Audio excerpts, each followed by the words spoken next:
Michael Thompson stood in the military courtroom, his shoulders squared despite the weight pressing down on them. The judge's bench loomed before him like the edge of a cliff.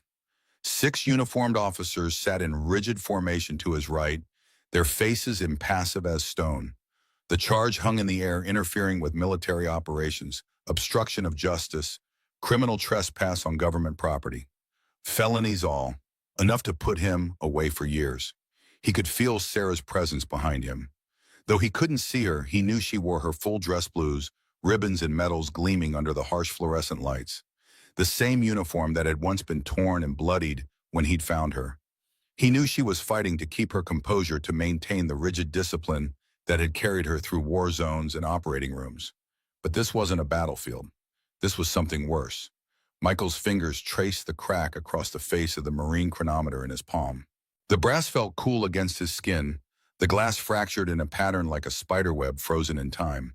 The hands still pointed to 11:47, just as they had for the past 18 months. He'd grown accustomed to the weight of it in his pocket, a constant reminder of things that couldn't be fixed. In the corridor outside, 8-year-old Emma sat on a wooden bench, legs swinging, not quite reaching the floor. A social worker sat beside her, attempting casual conversation while keeping a professional distance. On Emma's lap was a drawing pad, her small fingers working busily with colored pencils, creating a family portrait of 3 figures holding hands against a bright blue sky. The head judge cleared his throat, drawing Michael's attention back to the moment at hand. "Mr. Thompson, before we deliver our verdict, do you have anything final to say in your defense?" Michael looked up, his voice steady despite everything.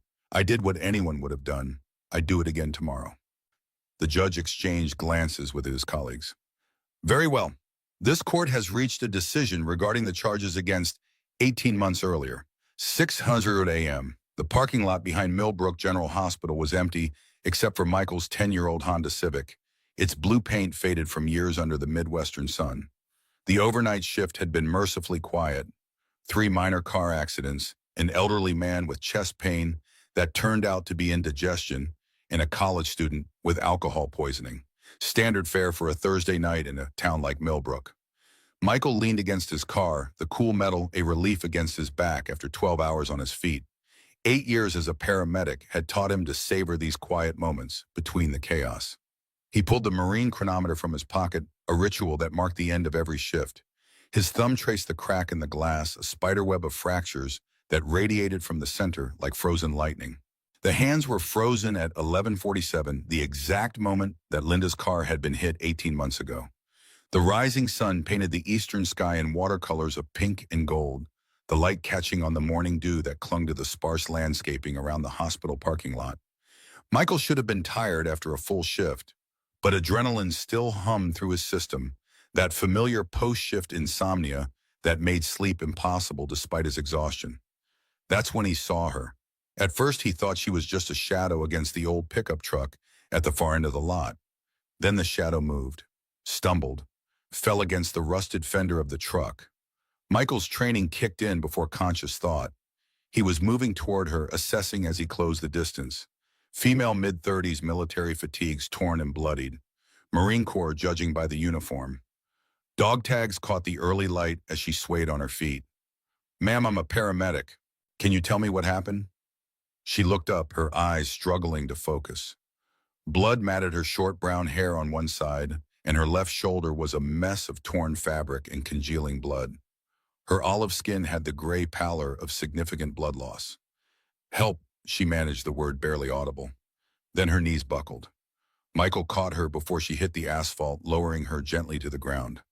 The wound on her shoulder looked like a gunshot, the entry neat, but the exit a ragged tear.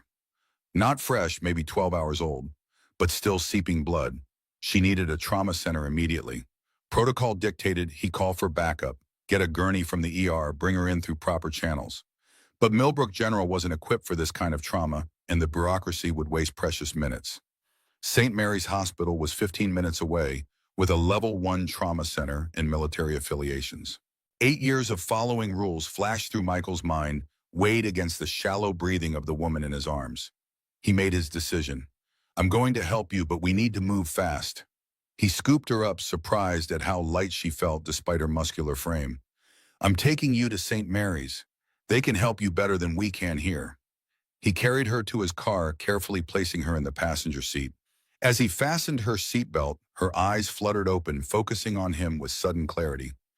"You'll lose your job for this," she whispered through blood-stained lips. The words sent a chill down Michael's spine, not because of their content, but because of the certainty in her voice. Her gaze drifted to the broken chronometer he'd set on the dashboard. She stared at it for a long moment. "Some things can't be fixed." The words were barely audible, her breath a ghost against his cheek as he leaned in to check her pulse. Then her eyes rolled back and she was unconscious again. Michael slammed the door and ran to the driver's side, firing up the engine and peeling out of the parking lot with more speed than caution. The early morning streets were nearly empty, each red light an eternity, as he watched her breathing grow more labored. Blood soaked through the makeshift pressure bandage he'd applied to her shoulder, forming a dark stain against the light gray of his car's upholstery. He'd been a paramedic for 8 years. He'd seen hundreds of trauma cases, from car accidents to gunshot wounds to industrial accidents. But something about this woman unsettled him on a level he couldn't explain. The way she'd looked at his broken watch, the certainty in her voice when she'd predicted his downfall. How could a dying woman see straight into his soul? The drive to St. Mary's took 12 minutes that felt like hours. Every red light a countdown to disaster. Every bump in the road eliciting a small moan from his passenger, though she remained unconscious. When they finally arrived at the emergency entrance, her fingers had somehow wrapped around the chronometer on the dashboard. He had to gently pry it from her grip before helping her out of the car. The emergency room staff responded with practiced efficiency when Michael burst through the doors with the wounded Marine in his arms. They took over immediately, transferring her to a gurney and wheeling her away while firing questions at Michael that he couldn't fully answer. Female mid-30s gunshot wound to the left shoulder, approximately 12 hours old. Significant blood loss. BP is 90/60 and dropping, pulse thready. That's all I know. A nurse eyed his paramedic uniform. "You're not from our ambulance service." "Millbrook General, found her in our parking lot. We're not equipped for this level of trauma." The nurse's expression made it clear she understood what he wasn't saying, that he'd bypassed proper channels and transport protocols. She nodded once professionally, then turned to follow the trauma team, leaving Michael alone in the suddenly quiet reception area, blood on his uniform, and the broken chronometer clutched in his hand. By 7:30, Michael was back home in his small rental house on Maple Street. The morning light filtered through the kitchen windows, casting long shadows across the worn linoleum floor. The house felt too quiet without Emma's morning chatter. His 8-year-old daughter was spending the week with his sister in Cleveland, a spring break adventure that had come at exactly the right time, though Michael hadn't known it when he'd put her on the plane 3 days ago. The house seemed to echo with memories of Linda. Her coffee mug still sat in the same spot on the kitchen counter where she'd left it 18 months ago. He couldn't bring himself to move it. The Marine chronometer sat beside it, now still frozen at 11:47, the exact moment the drunk driver had run the red light and stolen everything that mattered. Michael made coffee he didn't want and waited for the phone call that would change everything. It came at 9:15. His supervisor's voice was crisp and professional. "Michael, we need to talk. My office, 10:00. The administrative office at Millbrook General felt like a courtroom. His supervisor, Dave Kaufman, sat behind the desk with a folder thick with incident reports. 2 other administrators flanked him, their faces grave and professional. Dave at least had the decency to look uncomfortable. "Michael, you violated direct protocol by transporting a patient in your personal vehicle. You bypassed our emergency procedures and potentially compromised patient care." Michael listened to the litany of his failures, each word hammering another nail into the coffin of his career. The woman had been right. He was losing his job for saving her life. The irony wasn't lost on him. He'd spent 8 years following every rule, and one moment of human instinct had destroyed it all. "Given the severity of these violations, we have no choice but to terminate your employment, effective immediately." Dave couldn't quite meet his eyes. The woman to his left, Janet from HR, slid a document across the desk. Final paperwork. A last paycheck. Cobra information for continuing his health insurance, at a premium he couldn't possibly afford. They escorted him to his locker to collect his personal belongings. 8 years of service reduced to a cardboard box and a final paycheck. As he cleaned out his locker, his colleagues watched from a distance, no one quite willing to approach. Whether from awkwardness or institutional caution, he couldn't tell. It didn't matter. He was already a ghost here. The next few days blurred together in a haze of job applications and rejection letters. Michael's reputation in the medical community was tainted now.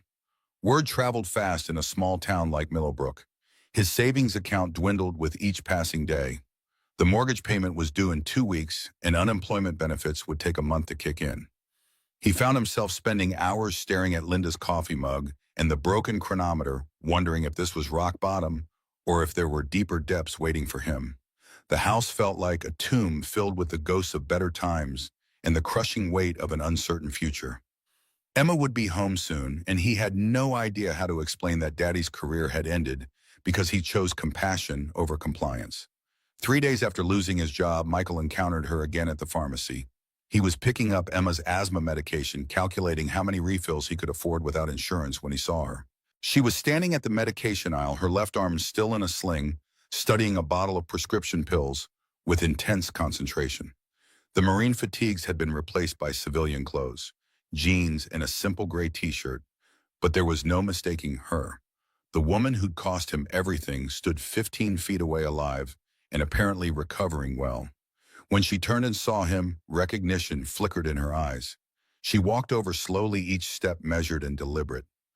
"You're the paramedic," she said, her voice stronger than it had been in his truck. "I heard about what happened and about your job." Michael nodded, not trusting himself to speak without revealing the bitterness he felt. "I'm Sarah Martinez. I owe you my life, and apparently you've paid a hell of a price for it." Sarah asked if they could talk somewhere private. Against his better judgment, Michael found himself agreeing. They walked to Murphy's Diner 2 blocks away, a place where Linda used to order chocolate chip pancakes every Sunday morning. The memories ambushed him as they stepped through the door. Linda laughing as Emma's face disappeared behind a mountain of whipped cream, the three of them squeezed into a booth built for 4, a family complete and unaware of the fragility of their happiness. Sarah moved carefully, favoring her injured shoulder, but her stride was steady and purposeful. She ordered black coffee and apple pie. Michael ordered coffee he didn't want. "You have questions," Sarah said, cutting straight to the heart of it. "I can see them in your eyes. You want to know what I was doing in that parking lot at 6 or so in the morning. You want to know how I knew you'd lose your job."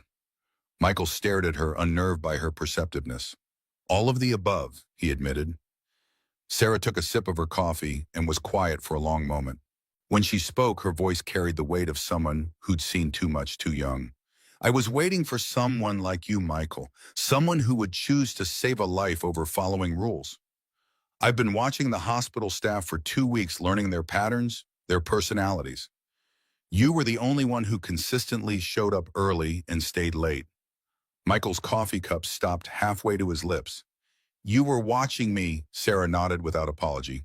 "I needed to know if you were the right person, if you were someone who understood that some things matter more than protocol." The admission should have been creepy, but something in her tone suggested desperation rather than stalking. "The right person for what?" Michael asked. Sarah's expression darkened. "To help me figure out if I deserve to disappear." She reached into her purse and pulled out a small photograph showing a group of Marines in desert camouflage smiling at the camera. Sarah was in the center, younger and radiating confidence. "That was taken 6 months before everything went wrong." "You were their medic," Michael guessed. Sarah nodded, her fingers tracing the rim of her coffee cup. "Combat medic, then field surgeon. I was good at keeping people alive in impossible situations. Too good, maybe. When you save someone's life in combat, they feel indebted to you. They start taking risks they shouldn't take, thinking you'll always be there to patch them up." Her voice grew quieter. 3 months ago, that assumption got 6 of them killed." The words hit Michael like a physical blow. He understood survivors' guilt intimately, had lived with it every day since Linda's accident. "It wasn't your fault," he said automatically. Sarah's laugh was bitter and hollow. "That's what everyone keeps telling me, but they weren't there. They didn't see the choice I made." The diner around them buzzed with ordinary life, but Michael and Sarah sat in their bubble of shared trauma. 2 people who understood that good intentions could lead to devastating consequences. "What choice?" Michael asked. Sarah's eyes grew distant, lost in a memory that clearly haunted her. "We were pinned down by sniper fire. 6 wounded Marines in the kill zone, and I could only carry one at a time to safety. I had to choose who got saved first. She took a shaky breath. I chose wrong. By the time I went back for the others, they were gone. Michael reached across the table and covered her hand with his. You saved who you could. That's all anyone can do. Sarah looked at him with something that might have been gratitude. Is that what you tell yourself about Linda?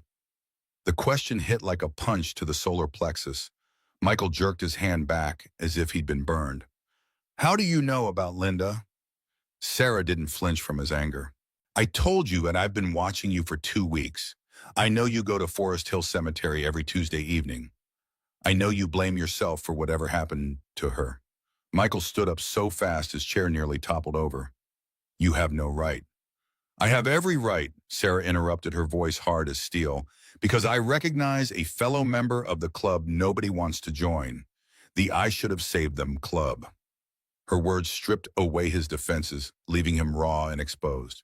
He sat back down heavily. She was driving to surprise me at work, Michael said quietly. It was our 3rd wedding anniversary, and she wanted to bring me dinner during my break. A drunk driver ran a red light and hit her car at 60 miles per hour. She died instantly. He stared down at his coffee, watching the light play across its dark surface. I was supposed to work a double shift that night, but I traded with another paramedic because I wanted to take her out to dinner. If I'd stayed at work, she would have come to the hospital instead. She'd still be alive. Sarah nodded as if she'd expected exactly this story. And you've been carrying that guilt for 18 months, punishing yourself by isolating from everyone who might care about you. She didn't phrase it as a question, and Michael didn't treat it as one. The truth of her assessment hung between them undeniable. So what's your solution? Michael asked. Sarah's smile was the first genuine one he'd seen from her. I volunteer at the Veterans Center downtown. They have programs for civilians dealing with trauma too, and they need people with medical training to help with basic health services. She reached into her purse and pulled out a business card. I think helping other people might remind us that we're still capable of doing good in the world, and maybe eventually we might start believing we deserve to do good for ourselves too. Michael took the card reluctantly. You think volunteering is going to magically fix everything? Sarah shook her head. I think it might be a start. They parted ways with an agreement to meet again in a few days. As he walked home, Michael found himself thinking about Emma for the first time in days without feeling crushing guilt. Maybe Sarah was right. Maybe helping others was the first step toward helping himself. 2 days later, Michael found himself standing outside the Millbrook Veterans Center, a converted warehouse in the downtown district. Through the large windows, he could see people moving around inside, some in wheelchairs, others using canes or walkers. The receptionist greeted him warmly. You must be Michael. Sarah said you might stop by. Sarah appeared from a side corridor and wearing jeans and a simple blue sweater. You came, she said, and he could hear surprise in her voice. I wasn't sure you would. The tour revealed a facility that was doing important work on a shoestring budget. There was a counseling center, a job placement office, and a small medical clinic that operated 2 days a week. The center had recently received a grant to implement cutting-edge treatments for PTSD, including a virtual reality system designed to help veterans confront traumatic memories in a controlled environment. This is our new VR therapy suite, Sarah explained, showing him a room with specialized equipment. It's part of a 2025 pilot program. The headsets allow veterans to revisit traumatic scenarios safely, while these biometric monitors track heart rate, blood pressure, and stress levels in real time. The AI adjusts the experience based on their reactions, gradually helping them process the trauma without being overwhelmed. Michael watched as a veteran worked with a therapist, the man's vital signs displayed on monitors, while he navigated a virtual environment. The results have been promising, life-changing for some, Sarah nodded, particularly for those who haven't responded to traditional therapy.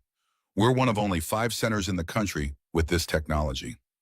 They continued to the medical clinic, a small but well-organized space with 2 exam rooms. We see about 40 veterans a week for basic medical needs, Sarah explained. Blood pressure checks, medication consultations, wound care, nothing that requires hospital-level equipment, but stuff that's hard to access if you don't have insurance or transportation. The medical director interviewed Michael in her cramped office surrounded by medical journals and patient files. Dr. Eleanor Hayes was a woman in her early 60s with short silver hair and penetrating blue eyes that missed nothing.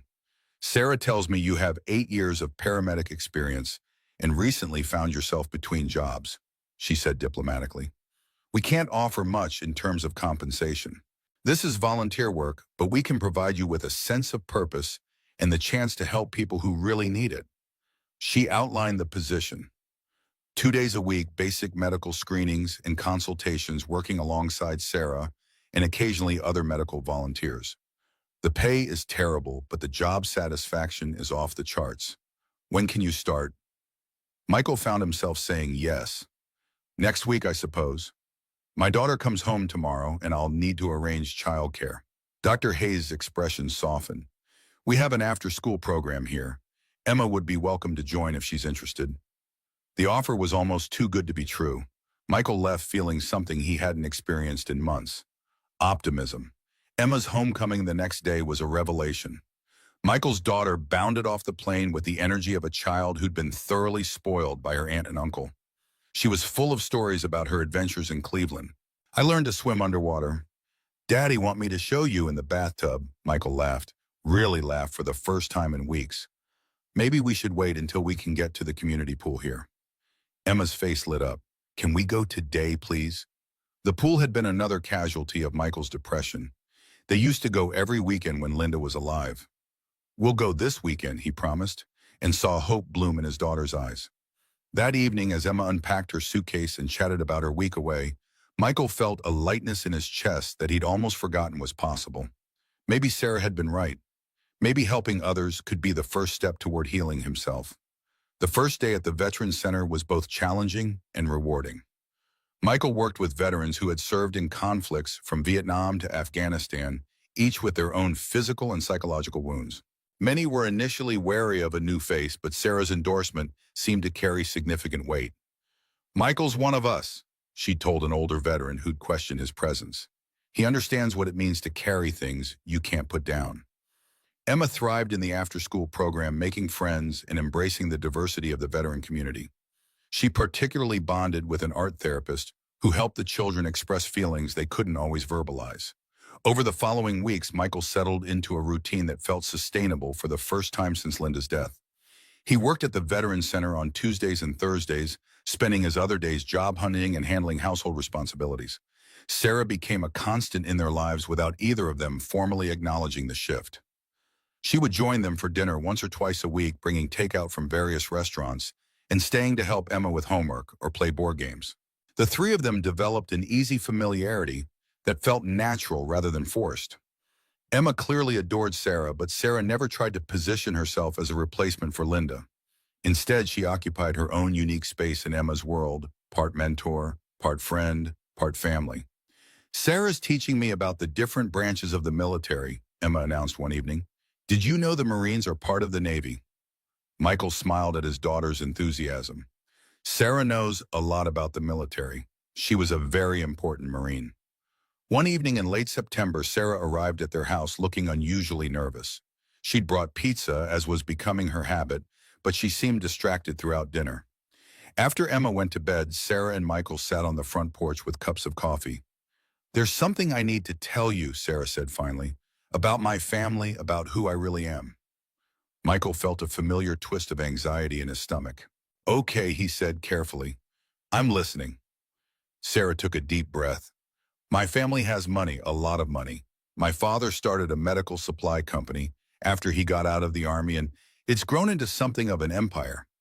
I grew up in a world of private schools and country clubs and charity galas. I joined the Marines partly to escape all that, to prove I could make it on my own merit. She paused, studying his face for reaction. How much money are we talking about? Michael asked.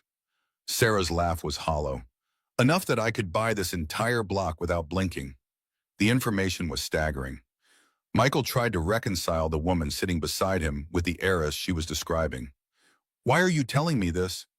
Because my mother is coming to town tomorrow, and she's going to try to convince me to come home.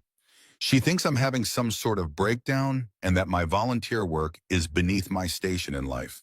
She's been calling the center asking questions about my associations. She knows about you and Emma. Michael felt a chill. What kind of questions?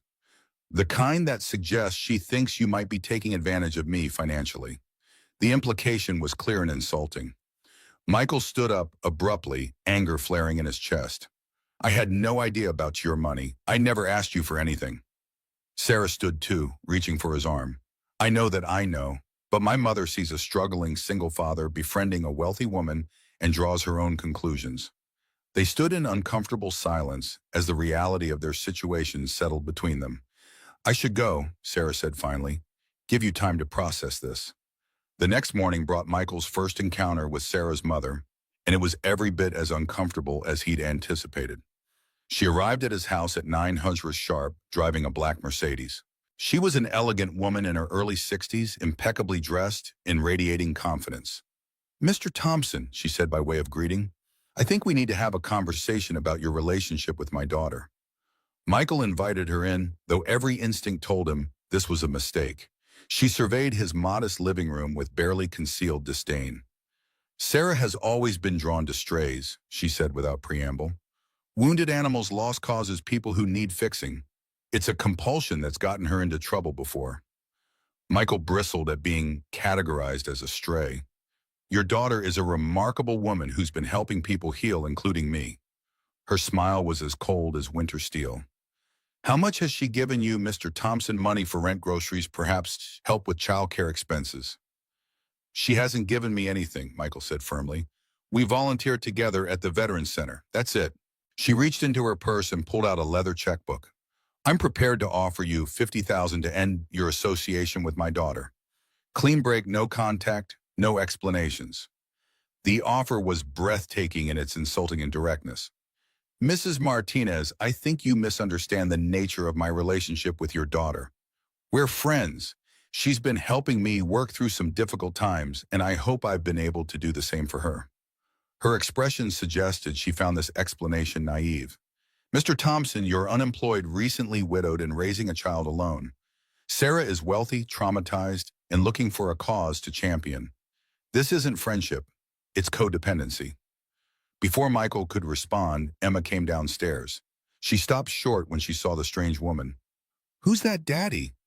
I'm Mrs. Martinez, sweetheart. I'm Sarah's mother. Emma's face lit up immediately. You're Sarah's mom. She's the best. She's teaching me how to play chess, and she knows all about the Marines, and she helps me with my math homework. Mrs. Martinez's expression softened slightly in the face of Emma's enthusiasm, but the warmth didn't reach her eyes. It's nice to meet you, Emma. Your father and I are having a grown-up conversation right now. Perhaps you could play outside for a little while. After Emma went outside, Mrs. Martinez turned her attention back to Michael with renewed intensity. I can see that you care about your daughter's future. Private school, college, tuition, extracurricular activities. These things add up quickly. The $50,000 I mentioned earlier could go a long way. Michael felt sick. You're trying to buy me off with my daughter's future. Her expression remained impassive. I'm trying to ensure that everyone gets what they need. Sarah needs professional psychiatric treatment, not amateur therapy from someone who's struggling with his own issues. Emma needs educational opportunities that your current financial situation can't provide. Each word was delivered with surgical precision. What makes you think Sarah's generosity is guilt-driven? He asked. Her smile was triumphant. Because I know my daughter, Mr. Thompson, and I know that she sees you as another casualty to save another way to atone for the people she couldn't save in Afghanistan. The conversation was interrupted by Sarah's arrival. She walked into the house without knocking, but stopped short when she saw her mother. Mother, I wasn't expecting you until this afternoon. Sarah's mother stood gracefully. I thought it would be better to speak with Mr. Thompson privately first. We've had a very illuminating conversation. Sarah looked at Michael, her eyes searching his face. I see, and what conclusions did you reach? Her mother gathered her purse and checkbook. I think Mr. Thompson understands the situation more clearly now. Don't you, Mr. Thompson? Michael looked between the two women. I understand that you love your daughter and want what's best for her, but I think Sarah is capable of making her own decisions about her life and relationships. Her mother's expression suggested disappointment. We'll see. Dinner tonight at 7 Dormitorum, the Grand View. We have a lot to discuss. After she left, the house felt different, tainted by her presence. Sarah and Michael stood in awkward silence. Finally, Sarah spoke. What did she offer you? The question was asked with resignation rather than anger. 50,000 to disappear from your life, Michael replied honestly. Sarah closed her eyes. Did you consider it? For about 10 seconds, he admitted. But then I realized that taking money from your mother would prove everything she believes about me. Later that evening, while Sarah endured dinner with her mother, Michael found himself walking through Forest Hill Cemetery for the first time in weeks. He sat down on the grass beside Linda's grave and tried to sort through the chaos of emotions. I think I might be falling in love with someone, he said to the headstone. She's complicated and damaged and comes with more baggage than I know how to handle, but she makes me want to be better than I am. He paused, listening to the evening sounds around him. I don't know if you'd approve of her, Linda. She's nothing like you. Where you are gentle and patient, she's direct and challenging. But she's helping me remember who I used to be before the accident broke me. When he returned home, he found Sarah sitting on his front porch steps. How did it go? He asked. Sarah was quiet for a long moment. She's offered to pay for private psychiatric treatment at a facility in Switzerland. 6 months of intensive therapy. She's also offered to establish a college fund for Emma. All I have to do is agree to cut contact with you. This offer was staggering in its generosity and devastating in its implications. What did you tell her? Michael asked quietly. I told her I needed time to think about it.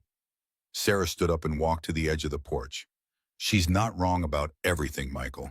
I am damaged. I do have a history of trying to fix people instead of fixing myself, and maybe my attraction to you is partly about guilt and the need to save someone. The admission was like a physical blow.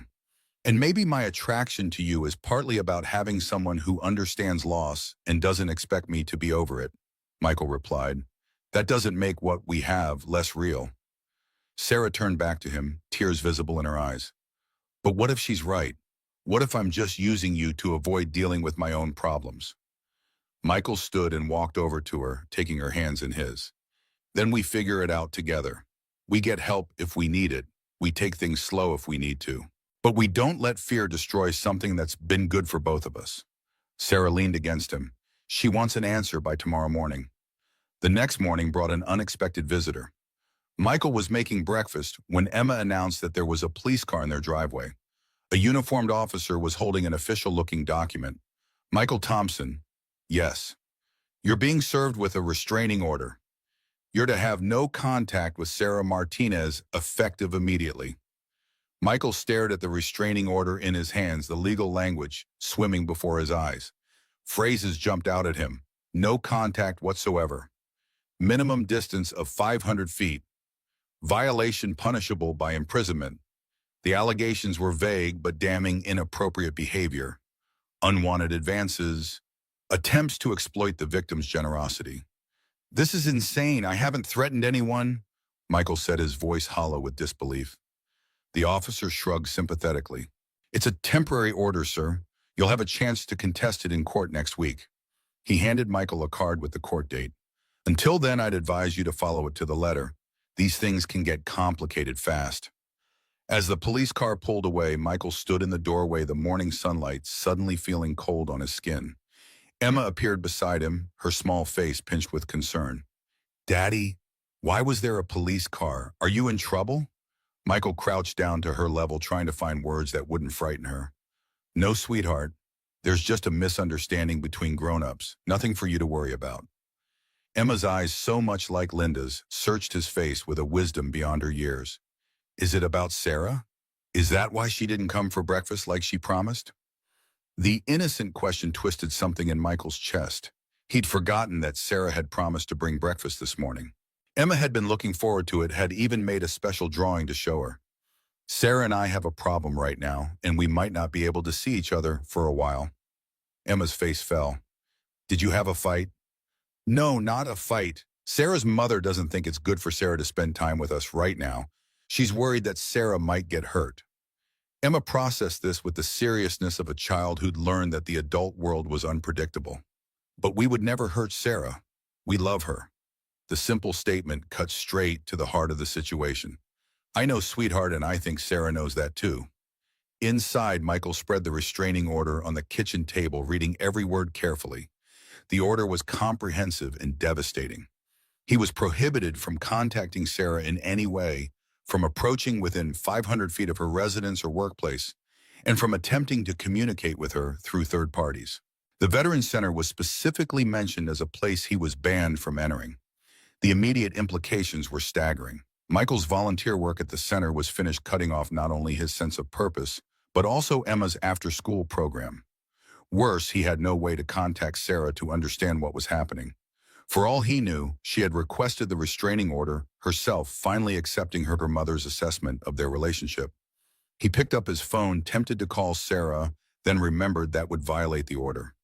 He tried calling the Veterans Center instead, asking to speak with Dr. Hayes, but the receptionist sounded uncomfortable when he identified himself. "I'm sorry, Mr. Thompson, but I've been instructed not to put through any calls from you. Dr. Hayes is aware of the situation." So the word had already spread. Michael thanked her quietly and hung up the isolation closing in around him like a physical presence. That afternoon, Michael drove Emma to school, trying to maintain a facade of normalcy. "What about after school?" she asked as she climbed out of the car. "I'm supposed to go to the Veterans Center." "Not today, honey. I'll pick you up and take you to the library instead. We'll figure out a more permanent solution soon." Emma's disappointed nod broke his heart.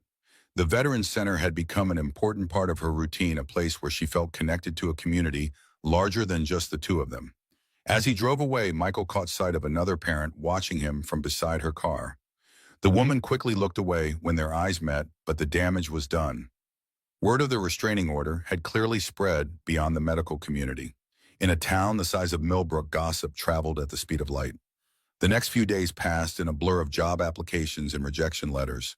Word of the restraining order had spread through Millbrook's medical community, making Michael radioactive to potential employers. No one wanted to hire a paramedic with a restraining order, regardless of the circumstances. Michael found himself considering Sarah's mother's original offer to leave town. At least then Emma could have some stability, and he could start fresh somewhere else. The irony wasn't lost on him that Mrs. Martinez had achieved her objective without having to pay a cent.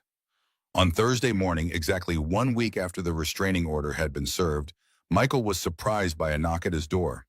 He opened it to find Dr. Eleanor Hayes from the Veterans Center standing on his porch. "I suppose you've heard about the restraining order," Michael said. She nodded grimly. "That's why I'm here. We need to talk." Over coffee in his kitchen, she explained that she'd spent the week investigating the allegations against Michael. "I've spoken with every veteran you treated, every staff member you worked with. Without exception, they describe you as professional, compassionate, and appropriate." She paused. "I've also spoken with Sarah." Michael's heart rate quickened. How was she devastated? She had no idea her mother was planning to file the restraining order. "She's been trying to contact you for days, not knowing that doing so would violate the legal restrictions." She reached into her purse and pulled out a sealed envelope. "She asked me to give you this. I'm taking a risk by delivering it, but after reviewing the situation, I believe this restraining order is a gross misuse of the legal system." Michael took the envelope with trembling hands. "Is she okay?" "She's safe. Her mother has arranged for her to receive treatment at a private facility, but Sarah is an adult who can make her own decisions." Dr. Hayes stood up. "The hearing to contest the restraining order is on Monday. Sarah will be there with her own attorney. I'll be testifying as a character witness for you both." After she left, Michael sat at his kitchen table, staring at the envelope for nearly an hour before opening it. Sarah's letter was 3 pages long, but he could see tear stains on some of the pages. "Michael, I need you to know that I had nothing to do with this restraining order. My mother filed it without my knowledge or consent, using her connections with a judge who owed her a favor. By the time I found out, it was already being served. I've retained my own attorney and am taking legal action to have the order dismissed. I'm also in the process of separating my finances from my family's control. I refuse to let my mother destroy the best thing that's happened to me since I came home from Afghanistan. But I understand if you decide this is too much drama for you and Emma to handle.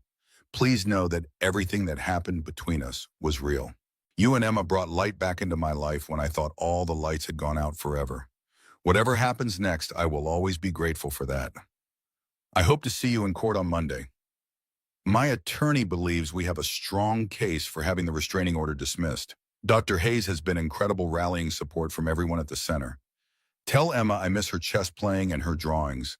Tell her this isn't her fault and that sometimes grown-ups make mistakes that hurt the people they care about most. With hope, Sarah Michael read the letter 3 times, relief and determination building, with each reading. Sarah hadn't betrayed him. She was fighting for them just as he would fight for her. That evening, he sat Emma down and carefully explained what was happening in terms she could understand. Sarah didn't want to stay away from us. Her mom made a mistake and used the law to keep us apart. But we're going to fix it on Monday. Emma's face brightened. So Sarah can come back. I hope so, sweetie. We're going to do everything we can to make that happen. Emma thought for a moment. Can I make her a card to show her I miss her? That's a wonderful idea. We'll make sure she gets it. The weekend crawled by with excruciating slowness. Michael prepared for the hearing with the help of a pro bono attorney that Dr. Hayes had arranged. He gathered character references, prepared his testimony, and tried to anticipate what Mrs. Martinez's attorney might ask. On Sunday night, as he tucked Emma into bed, she handed him a carefully folded piece of paper. It's for Sarah, for luck tomorrow. Michael unfolded it to find a crayon drawing of 3 figures holding hands, Michael, Emma, and Sarah, standing in front of what appeared to be the Veterans Center. Above them, written in Emma's careful printing, "Our family isn't complete without you." This is beautiful, Emma. I'm sure Sarah will love it. Will you tell me right away if the judge says she can come back? The very minute I know. Monday morning dawned clear and cold. Michael dropped Emma at school with a promise to pick her up with good news, then drove to the courthouse, his stomach tight with anxiety. His attorney, Mark Daniels, met him on the steps. Ready for this? Michael nodded. More than ready. The courtroom was smaller than he'd expected, with worn wooden benches and fluorescent lighting that buzzed faintly overhead. Mrs. Martinez sat at one table with her attorney, an expensively dressed man with a perpetual frown. Sarah sat at another table with a young woman who radiated competence and determination. Dr. Hayes and several people from the Veterans Center filled the rows behind them. When Sarah saw Michael, their eyes met across the room. She offered a small, nervous smile that he returned. She looked thinner than he remembered, with dark circles under her eyes, but her gaze was steady and resolute. Mrs. Martinez's attorney presented their case, first painting Michael as an unstable, financially desperate man who had developed an unhealthy fixation on Sarah. He emphasized Michael's recent job loss, his financial struggles, and what he called a pattern of impulsive behavior, citing the incident that had cost Michael his job at the hospital. Ms. Martinez is a vulnerable young woman suffering from PTSD, the attorney concluded. She needs protection from those who would exploit her condition and her generosity. Sarah's attorney, Jessica Kim, began her presentation with a direct attack on the legitimacy of the restraining order itself. Your Honor, my client never requested this restraining order. It was filed without her knowledge by her mother, Elaine Martinez, who misrepresented herself as acting on Sarah's behalf. She presented affidavits from the Veterans Center staff testifying to the appropriate and therapeutic nature of Michael and Sarah's relationship. Hayes testified about Sarah's progress since beginning work at the center and her positive interactions with Michael and Emma. The turning point came when Sarah herself took the stand. She spoke clearly and with conviction about her relationship with Michael and Emma, about how they had helped her begin to heal from her combat experiences, and about her mother's history of controlling behavior. My mother has always tried to manage my life according to her vision of what's best for me, Sarah explained. When I joined the Marines instead of attending the Ivy League college she'd chosen, she cut off communication for 2 years. When I came home from Afghanistan with PTSD, she tried to hide me away at a private facility rather than let anyone see that her daughter was struggling. And now that I've found connection and purpose with Michael and Emma, she's using the legal system to sever that connection. Martinez's attorney cross-examined Sarah aggressively, suggesting that her PTSD had impaired her judgment and that she was being manipulated by Michael. Sarah remained composed, answering each question thoughtfully. Mr. Thompson has never asked me for money or favors, she stated firmly. He has respected my boundaries and supported my recovery in ways that my own family has not. The only person attempting to control me is my mother. When Michael took the stand, he spoke honestly about meeting Sarah, about their developing friendship, and about Mrs. Martinez's offer of $50,000 to end his association with Sarah. I declined because what Sarah brought to our lives, to my daughter's life, was worth far more than money. She helped us begin to heal from the loss of my wife. She gave Emma a role model of strength and resilience, and she reminded me that it's possible to find purpose even after devastating loss. By the time the judge called a recess to consider his decision, Michael felt cautiously optimistic. The evidence against the restraining order was substantial, and Mrs. Martinez's case seemed to be built primarily on insinuation rather than fact. When the judge returned, his expression was severe as he addressed Mrs. Martinez directly. I find the circumstances under which this restraining order was obtained to be deeply troubling. It appears that you deliberately misrepresented your daughter's wishes and manipulated the legal system for personal ends. He turned to Michael. Mr. Thompson, the temporary restraining order is hereby dismissed. The court apologizes for any hardship this situation may have caused you. The relief that flooded through Michael was so intense it made him dizzy. Across the room, Sarah's eyes shone with tears as she smiled at him. Her attorney was already gathering papers, speaking quietly but intensely to Sarah. As they filed out of the courtroom, Michael and Sarah made eye contact for the first time in 3 weeks. She looked thinner and more tired than he remembered, but her smile was genuine and full of relief. They met for coffee an hour later at Murphy's Diner, the same place where they'd first begun to understand each other's pain. "I'm sorry," Sarah said before Michael had even sat down. "I'm sorry my mother put you through this." Michael reached across the table and took her hand. "It's not your fault. You didn't choose to have a mother who thinks she can control people with money and legal intimidation." Sarah's eyes filled with tears. "So what happens now? The restraining order is gone, but the problems that caused it are still there." Michael had been thinking about this question for weeks. "We take it one day at a time. We're honest with each other about the challenges, and we don't let other people's opinions define what we have." Sarah nodded slowly. "I've been working with a therapist who specializes in trauma and family dynamics. She thinks I need to establish firmer boundaries with my mother and learn to trust my own judgment about relationships." Michael smiled. "That sounds like a good start. I've been thinking about going back to school, maybe getting my nursing degree. I can't go back to being a paramedic in this town, but I could still help people." The conversation was practical and hopeful, focused on building a foundation for whatever came next. They agreed that Sarah would come for dinner that evening, giving her a chance to reunite with Emma. Emma's reaction to Sarah's return was pure joy, tempered by 8-year-old wariness. "Are you going to stay this time?" she asked Sarah directly. "I don't want Daddy to be sad again if you have to go away." Sarah knelt down to Emma's eye level. "I can't promise that nothing will ever separate us again," she said honestly. "But I can promise that if I ever have to go away, it won't be because I don't care about you and your daddy." Emma considered this answer carefully. "Are you fixing your problems now?" Sarah nodded. "I'm working on it every day, just like your daddy is working on his problems." Emma seemed satisfied. "Okay, but can you teach me more friendship bracelet patterns? I learned some at school, but they're too easy." Sarah laughed, the tension broken. "Absolutely. I know at least 20 patterns we can try." The center welcomed them back with professional warmth and personal relief. Michael settled back into the rhythm of patient care with renewed appreciation. Sarah threw herself into her counseling work with renewed focus.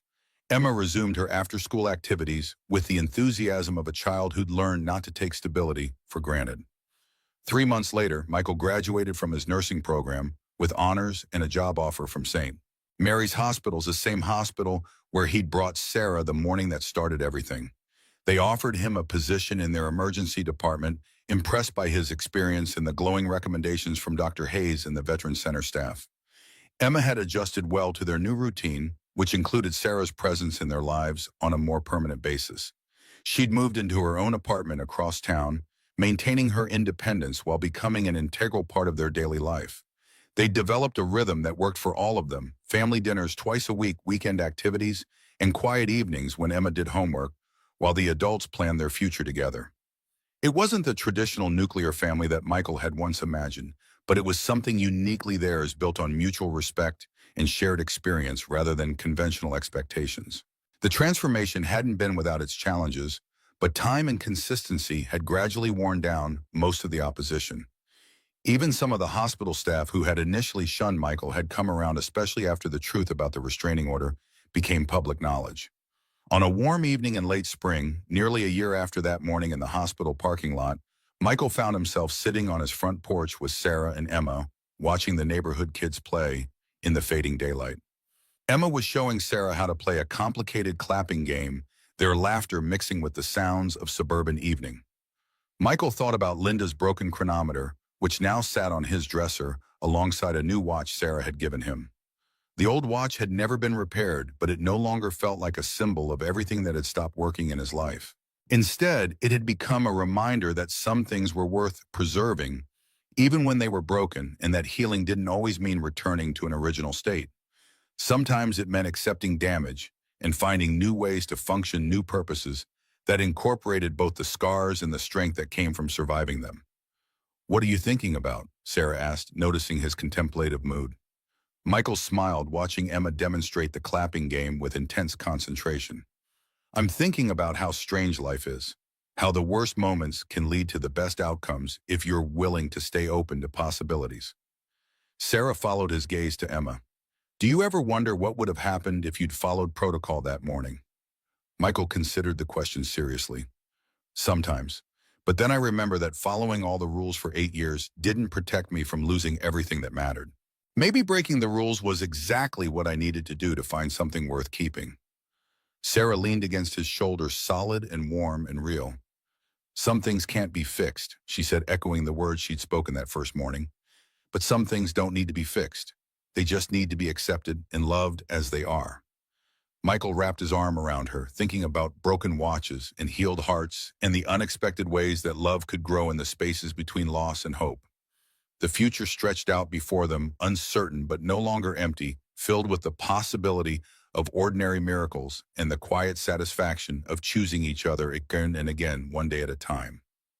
2 years after the morning Michael found Sarah bleeding in the hospital parking lot, they stood together in another parking lot, this one outside Millbrook Community Center. The building had been transformed with flags and banners announcing the grand opening of the Millbrook Veterans Resource Hub, an expanded facility that incorporated the old Veterans Center and added new services, including a state-of-the-art PTSD treatment wing featuring the virtual reality therapy that had proven so successful. Sarah, now the medical director of the facility, straightened Michael's tie as they prepared to enter. "Nervous?" she asked. Michael nodded. "A little. I've never given a speech to this many people before." Inside the community center auditorium was filled to capacity. Veterans and their families, medical professionals, and community members had gathered for the ribbon-cutting ceremony. In the front row, Emma sat with Michael's sister and her husband, who had flown in for the occasion. At 10 years old now, Emma had grown taller, her face losing some of its childish roundness, but her eyes still held the same bright curiosity. Sarah took the podium first, her confidence evident as she addressed the crowd. 2 years ago, the Millbrook Veterans Center was a small operation running on passion and shoestring budgets. Today, thanks to the federal grant we received, we're able to expand our service to reach more veterans and their families, with cutting-edge treatments for PTSD and other combat-related injuries. She went on to explain the new biometric monitoring system that would allow for personalized treatment plans, the expanded counseling services, and the family support programs. "But technology alone doesn't heal people," she concluded. "People heal people." And that's why I'm so proud to introduce our new Director of Community Outreach, a man whose compassion and willingness to put people before protocol has saved more lives than he knows, Michael Thompson. As Michael stepped up to the podium, the applause was warm and genuine. He still found it strange to be applauded rather than criticized for the action that had cost him his paramedic job, but the world had a funny way of coming full circle. "Thank you, Dr. Martinez," he said, smiling at the formality that still felt new. Sarah had completed her psychiatric recertification 6 months ago, adding to her surgical credentials. 2 years ago, I made a split-second decision that cost me my job but gave me something far more valuable, a chance to be part of building something that truly matters. He spoke about the importance of community support for veterans, about how isolation worsened trauma, while connection fostered healing. What we're doing here isn't just treating symptoms. We're rebuilding lives, including my own. As he spoke, his gaze found Emma in the front row, her face glowing with pride. Beside her sat Dr. Hayes, now semi-retired, but still deeply involved with the center.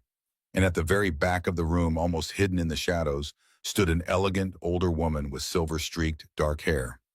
Mrs. Martinez had come after all, despite saying she wouldn't attend. The sight of her gave Michael pause, but only for a moment. One of the most important lessons I've learned in the past 2 years is that healing is rarely a straight line. It's a messy, complicated process that involves setbacks and unexpected allies. But with the right support, even the deepest wounds can become sources of strength. After the ceremony, as people mingled over refreshments, Mrs. Martinez approached Michael. They hadn't spoken since the courtroom 2 years ago, though Sarah had cautiously rebuilt a limited relationship with her mother over the past year. "That was an impressive speech, Mr. Thompson," she said, her voice carefully neutral. "Thank you for coming." Michael replied, equally careful. "It means a lot to Sarah." Mrs. Martinez nodded, her gaze moving to where Sarah stood across the room, surrounded by colleagues and supporters. "She's doing remarkable work here. Her father would have been proud." The mention of Sarah's father, who had passed away last year without ever reconciling with his daughter, hung between them like a weight. "I think so too," Michael said gently.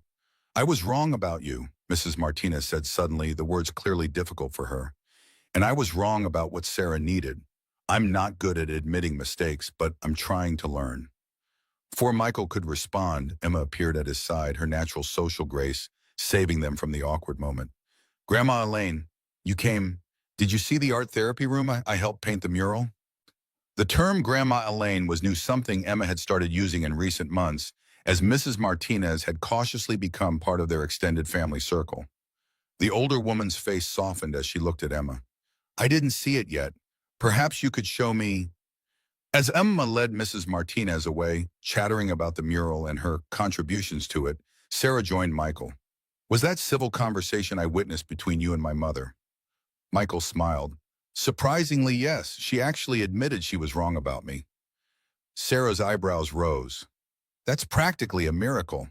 My mother has admitted being wrong exactly 3 times in her entire life, and 2 of those were to me in the past year." They watched as Emma proudly showed Mrs. Martinez around the facility, the older woman listening with what appeared to be genuine interest. "She's trying," Sarah said quietly. "It's not perfect, but it's something." Michael took Sarah's hand, feeling the simple gold band on her finger. Their courthouse wedding 3 months ago had been small and private. Just the 2 of them, Emma, Mom, and a few close friends from the center. Mrs. Martinez had been invited but had sent an elaborate gift instead of attending. It had been a compromise, like so many aspects of their blended lives. "Not perfect, but something real," Michael agreed. "Kind of like us." Sarah squeezed his hand. "Exactly like us." Later that evening, after the excitement had died down and Emma was in bed, Michael and Sarah sat on the front porch of what was now their shared home. The spring air was warm, scented with lilacs from the bush Linda had planted years ago. Sarah had been the one to insist they keep the house on Maple Street, understanding that it held important memories for both Michael and Emma. "I got a call from the Department of Veterans Affairs today," Sarah said, breaking the comfortable silence. "They want to use our VR therapy program as a model for VA hospitals nationwide. They're sending a team next month to see it in action." Michael smiled. "That's incredible. You've worked so hard to make this happen." "We've worked hard," Sarah corrected him. "This is as much your achievement as mine." Michael shook his head. "I just volunteer a few days a week. You're the one with the medical credentials and the vision." Sarah turned to face him fully. "That's not true, and you know it. Your approach to patient care, your emphasis on treating the whole person, not just the symptoms, that's what makes our program different. The veterans trust you because you see them as people, not just cases." She paused, then added, "Besides, who was it that suggested adapting the VR therapy for families to help them understand what their loved ones are experiencing? That was all you, and it's become one of our most successful components." Michael acknowledged her point with a nod. They had indeed built the program together, each contributing their unique perspective and skills. It was one of the things he loved most about their partnership, the way they complemented each other professionally as well as personally. I got a call today too, he said, from Millbrook General. Sarah looked surprised. The hospital that fired you, what did they want? They're under new management, and they want to establish a liaison with our center. Apparently, they've been impressed with our outcomes and want to refer patients to us. He couldn't help the small smile of vindication.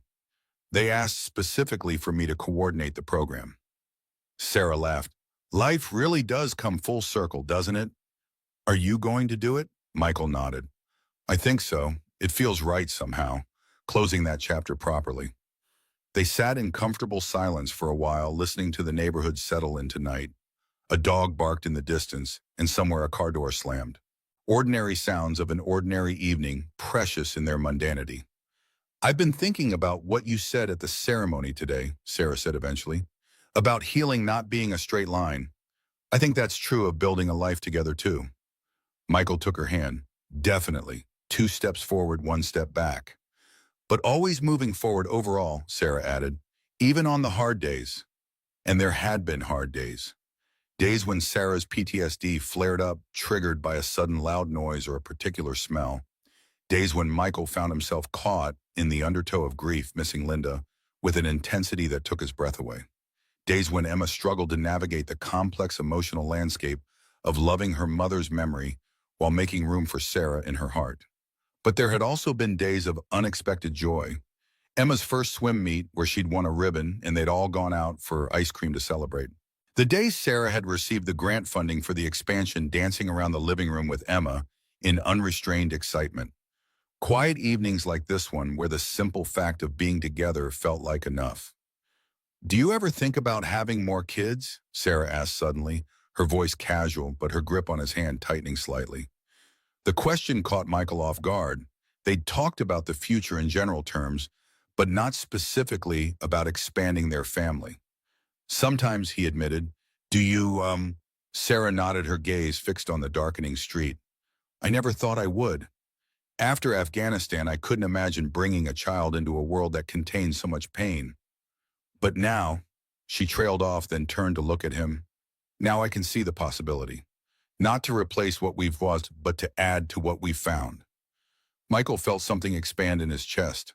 Hope and fear and love all mingled together. Emma would love being a big sister. She'd be amazing at it, Sarah agreed. Then more hesitantly, would it feel like betraying Linda? It was a question Michael had asked himself many times over the past year. No, he said with certainty. Linda would want Emma to have siblings. She was an only child and always said it was lonely. Sarah leaned her head against his shoulder. We don't have to decide anything now. It's just something I've been thinking about. Me too, Michael admitted.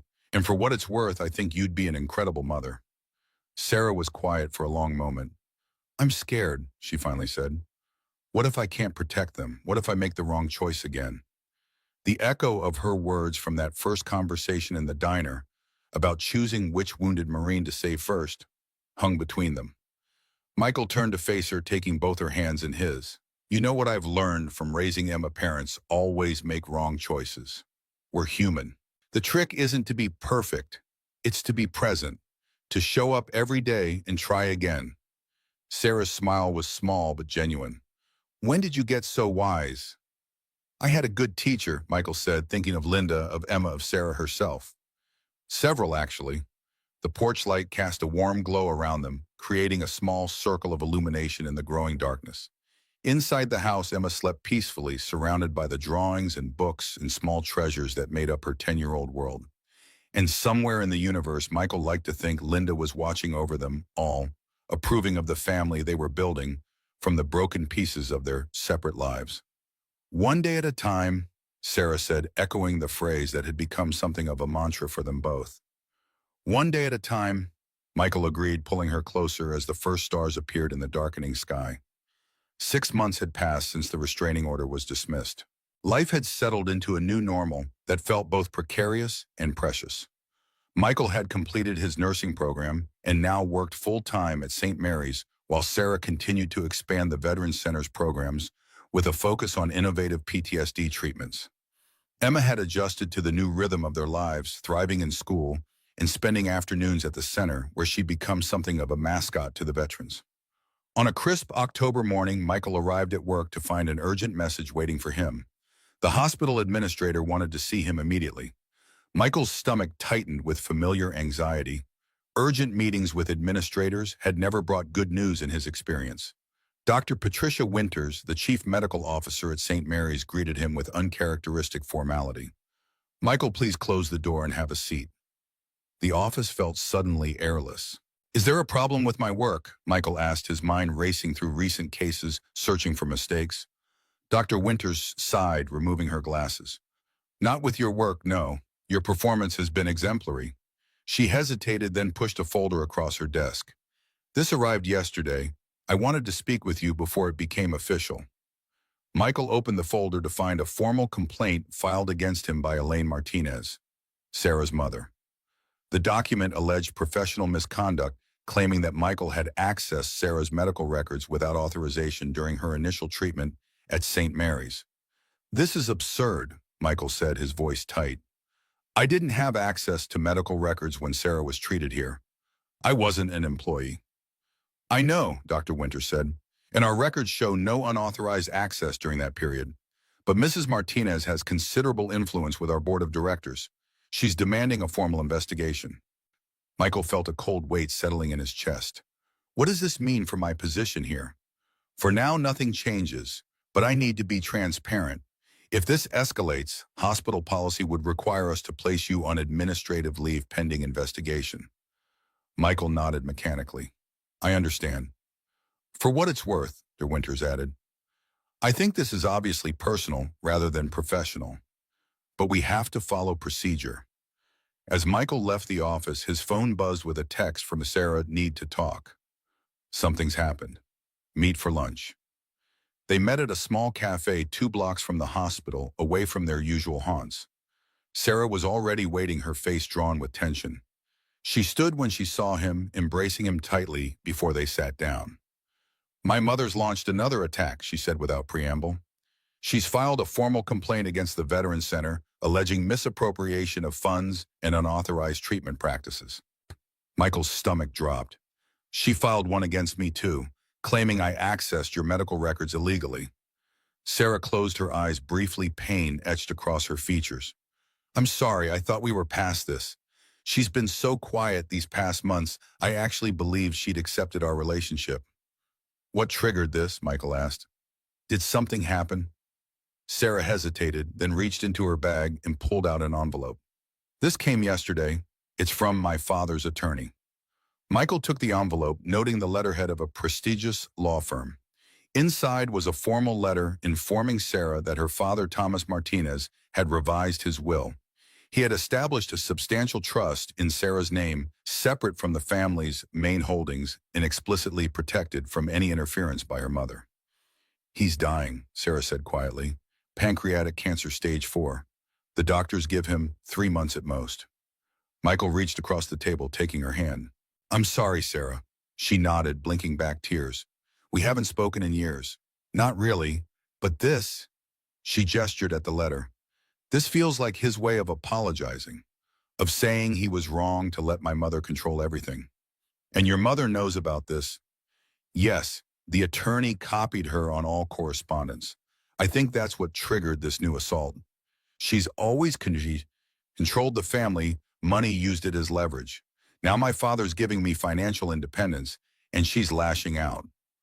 Michael studied Sarah's face, noting the conflict in her eyes. "Do you want to see him? Your father?" "I don't know," Sarah admitted. "Part of me says it's too late, that he had years to stand up to her and never did. But another part," she trailed off, "wants closure." Michael finished for her. Sarah nodded. "He's in New York at Memorial Sloan Kettering. The best oncologist, the best care money can buy. Not that it matters at this stage." They discussed their options, the immediate threats, and how to protect themselves and the center from Mrs. Martinez's accusations. By the time they parted, they had the beginnings of a plan. Sarah would consult the center's legal team, while Michael would gather documentation proving he never had access to her medical records. What neither of them could know was that Elaine Martinez was just beginning her campaign. 3 days later, Michael received a call from Emma's school. The principal wanted to see him immediately. When he arrived, he found Emma waiting in the outer office, her face tear-streaked and defiant. "What happened?" he asked, crouching beside her chair. Emma wiped her nose with her sleeve. "I punched Tyler Miller in the nose." Michael blinked in surprise. Emma had never been violent. "Why would you do that?" "He said you were a criminal and that Sarah was crazy from the war, and that's why you got fired from your last job." Emma's chin trembled. "He said his mom told him you both were dangerous and shouldn't be around kids." Michael felt as if he'd been punched himself. "Emma, no matter what anyone says, violence isn't the answer." "I know," she mumbled, "but he wouldn't stop." The principal, Mrs. Gonzalez, invited them into her office. She was sympathetic but firm. Fighting violated school policy, and Emma would need to serve detention. But she was also concerned about the source of the conflict. "Several parents have approached me with concerns," she said carefully, "about your relationship with Ms. Martinez. There seem to be rumors circulating in the community."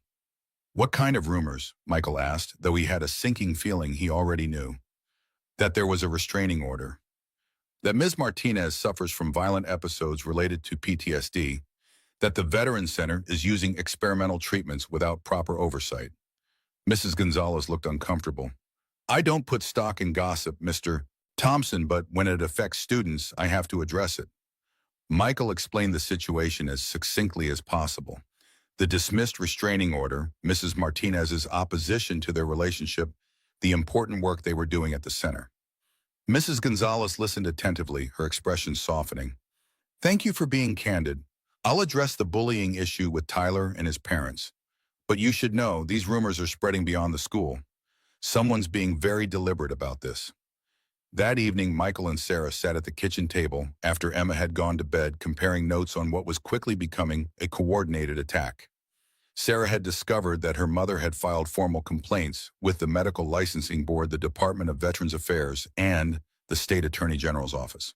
The accusations ranged from ethical violations to financial impropriety to practicing medicine without proper authorization. "She's trying to destroy everything we've built," Sarah said, her voice hollow.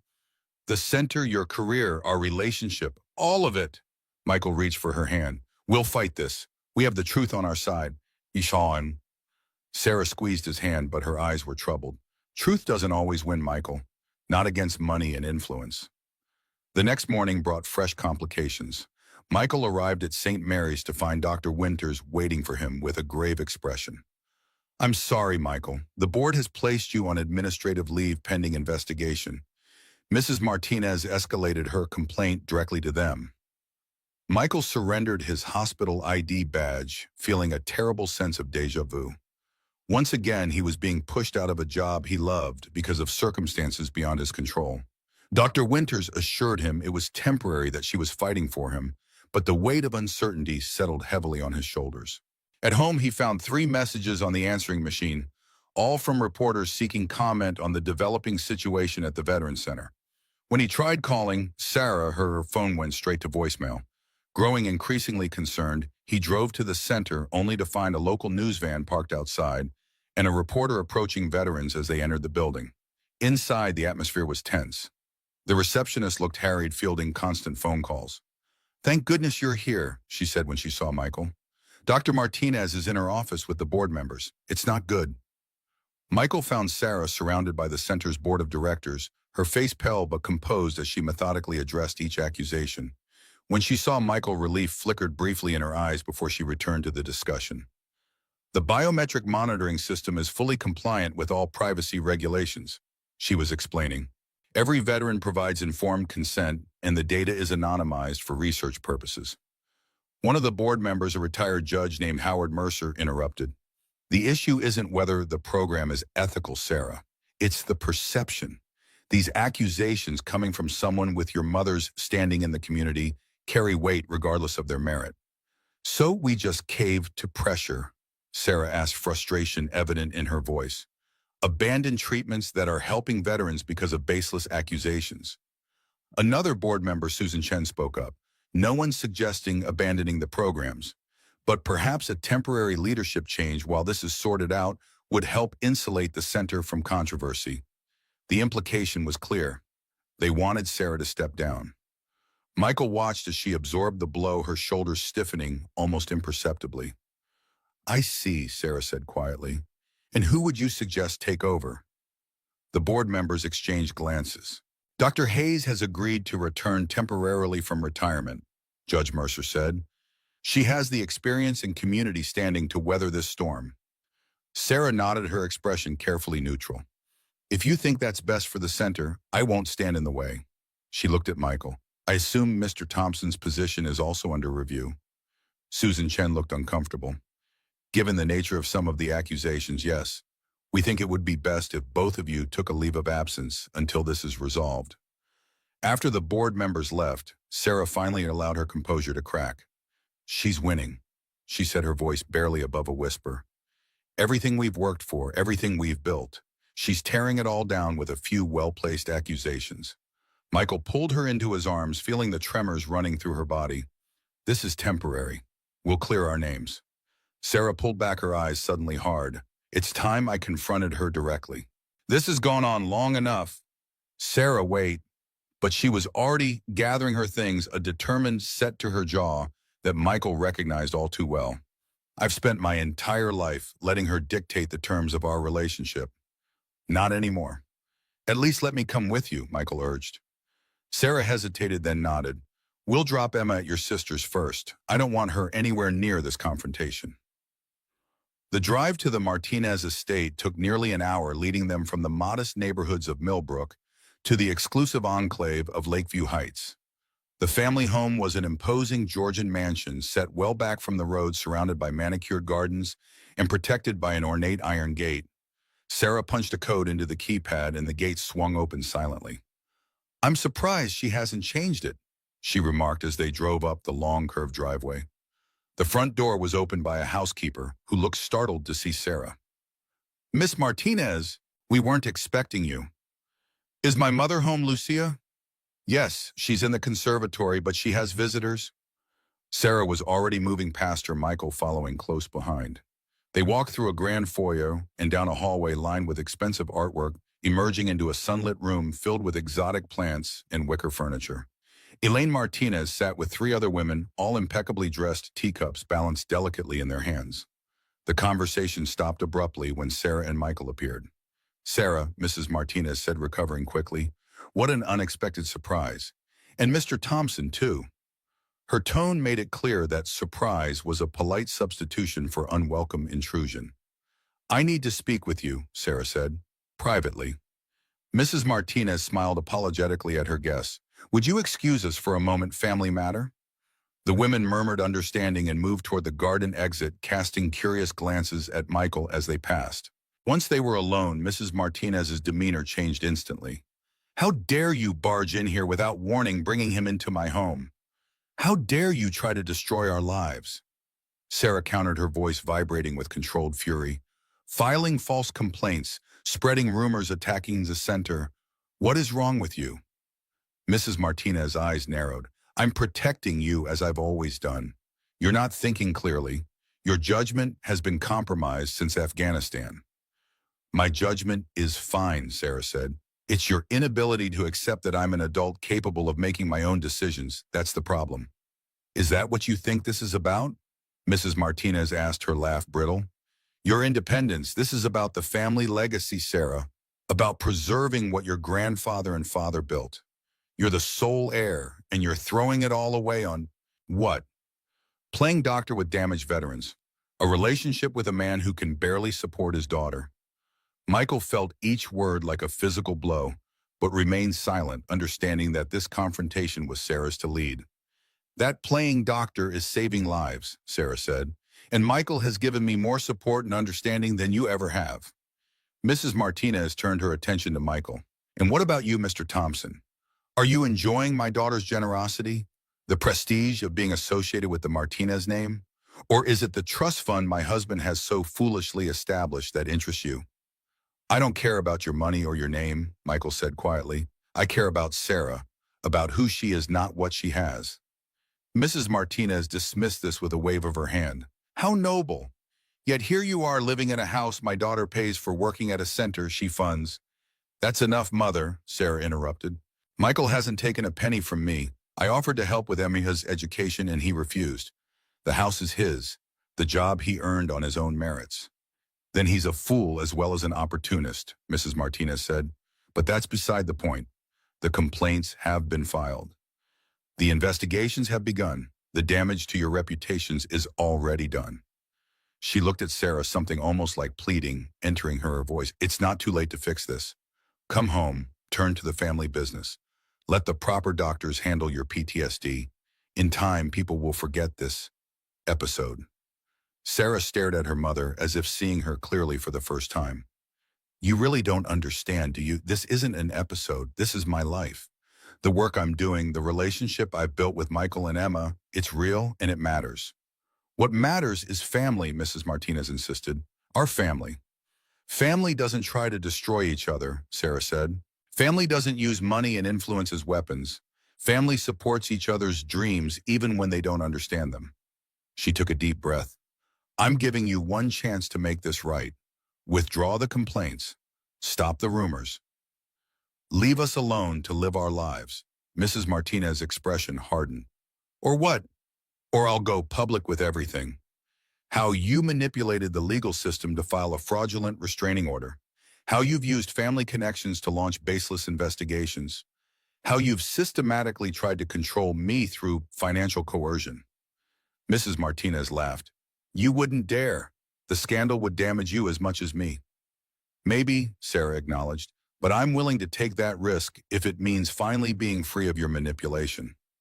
The two women stared at each other, locked in a battle of wills that seemed to have been brewing for decades. Finally, Mrs. Martinez spoke, her voice cold. You're more like your father than I thought. Weak, sentimental, ruled by emotion rather than reason. I'll take that as a compliment, Sarah said. And speaking of father, I'm going to New York to see him, with or without your approval. Mrs. Martinez's expression flickered, something vulnerable showing through the hard exterior for just a moment.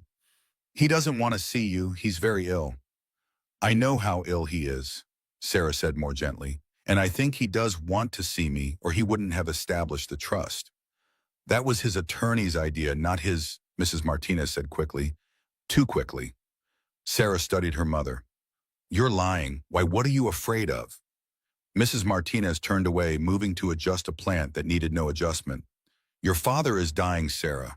The cancer has spread to his brain. He's not himself anymore. I'm trying to protect you from seeing him that way.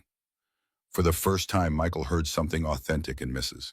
Martinez's voice, genuine concern, perhaps even love buried beneath layers of control and manipulation. Sarah seemed to hear it too. Her voice softened slightly. I appreciate that, but it's my choice to make. He's my father. And my husband of 40 years, Mrs. Martinez said, a tremor in her voice. Do you think this has been easy for me?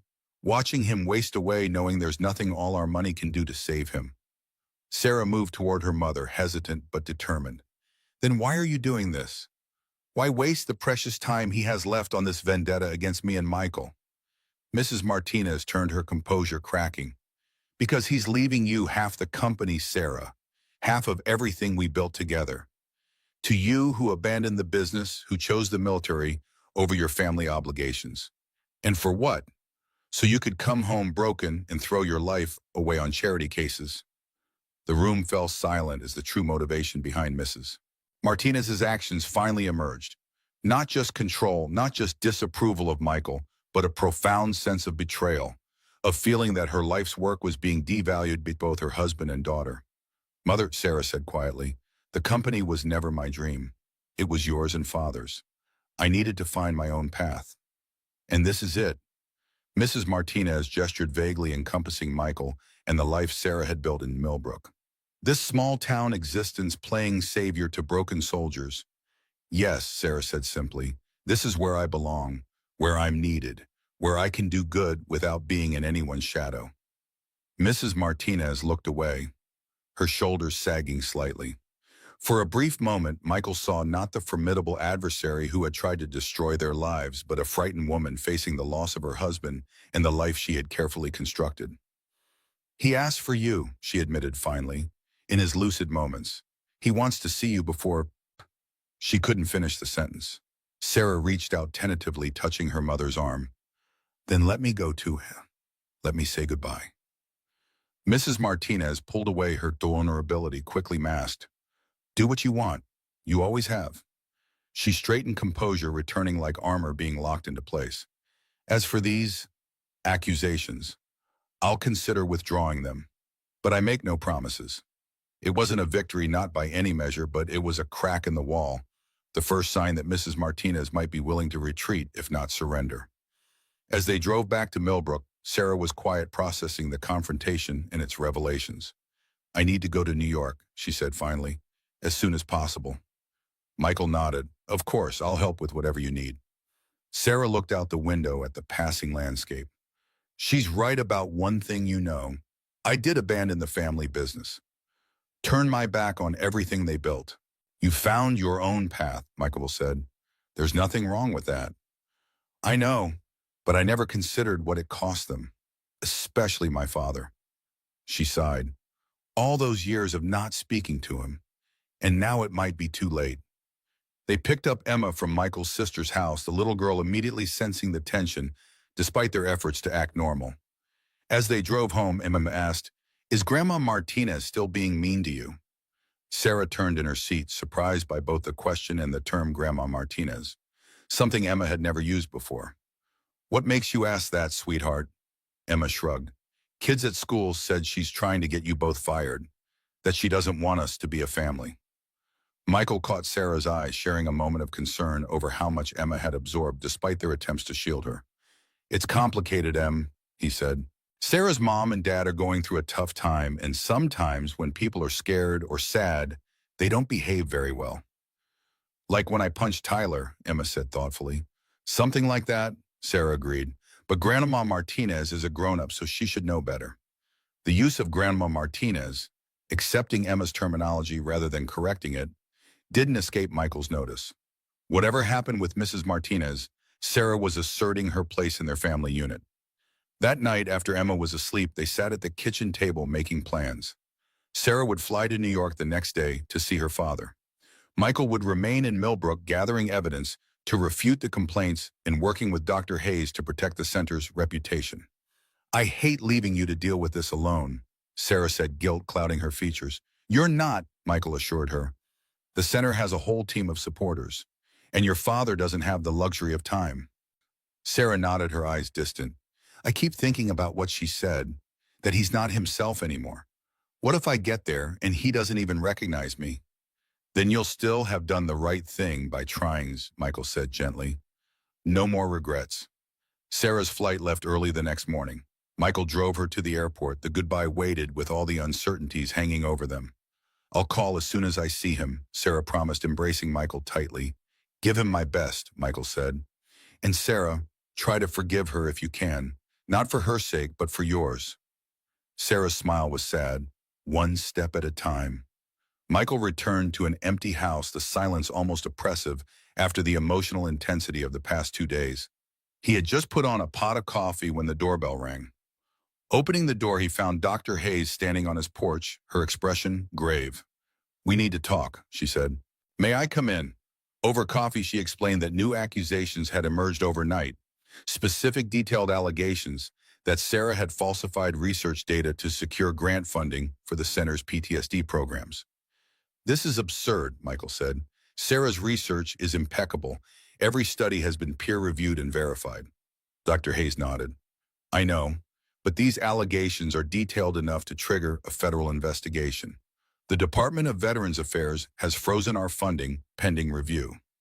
Michael set down his cup, the ceramic hitting the table with more force than intended. She's escalating, punishing Sarah for going to see her father.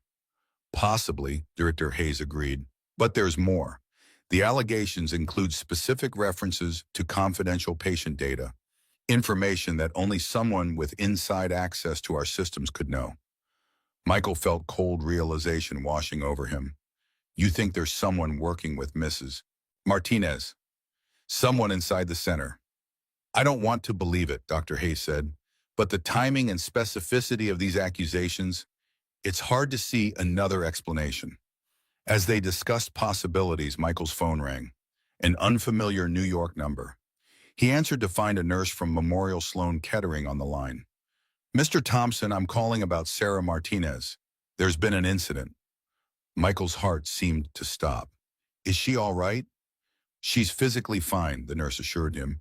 "But there was an altercation with her mother in Mr. Martinez's room. Hospital security had to intervene. Ms. Martinez asked me to call you." Michael could hear the careful neutrality in the nurse's voice, the professional tone that masked judgment. "Can I speak with her?" "She's with the hospital administrator right now. She asked me to tell you that she's been banned from the hospital premises. Mrs. Martinez has filed a protective order claiming Ms. Martinez posed a threat to her husband's health with her disruptive behavior." Michael closed his eyes, imagining the scene. Sarah finally reaching her father's room, only to find her mother had arrived first. The confrontation that must have followed, security guards escorting Sarah from the building, while her father watched confused and distressed. "Where is she now?" "She left about 20 minutes ago. She said she was going to her hotel, the Excelsior on West 81st. Michael thanked the nurse and hung up quickly, explaining the situation to Dr. Hayes. "I need to go to New York," he said, already mentally calculating how quickly he could arrange care for Emma and book a flight. Dr. Hayes held up a hand. "Wait, before you go rushing off, think this through. Mrs. Martinez has just demonstrated how easily she can manipulate systems to her advantage. What if this is exactly what she wants? To draw you away from Millbrook while she escalates her campaign against the center."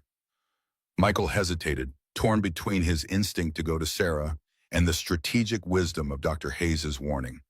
"I can't just leave Sarah alone to deal with this." "Of course not," Dr. Hayes agreed, "but perhaps there's a middle path. Let me make some calls. I still have contacts at Columbia Presbyterian. Maybe we can find a way to get Sarah in to see her father through back channels without alerting Mrs. Martinez." While Dr. Hayes made her calls, Michael tried reaching Sarah repeatedly, each call going straight to voicemail. His concern grew with each unanswered ring. Finally, his phone buzzed with a text message, "Hotel bar. Too many people in lobby, can't talk." The cryptic message was so unlike Sarah that it heightened Michael's worry. He tried calling the hotel directly asking to be connected to Sarah's room, but was told no guest by that name was registered. When he described Sarah, the clerk hesitated, then said, "Oh, you mean the lady who was here earlier? She left about an hour ago, seemed upset."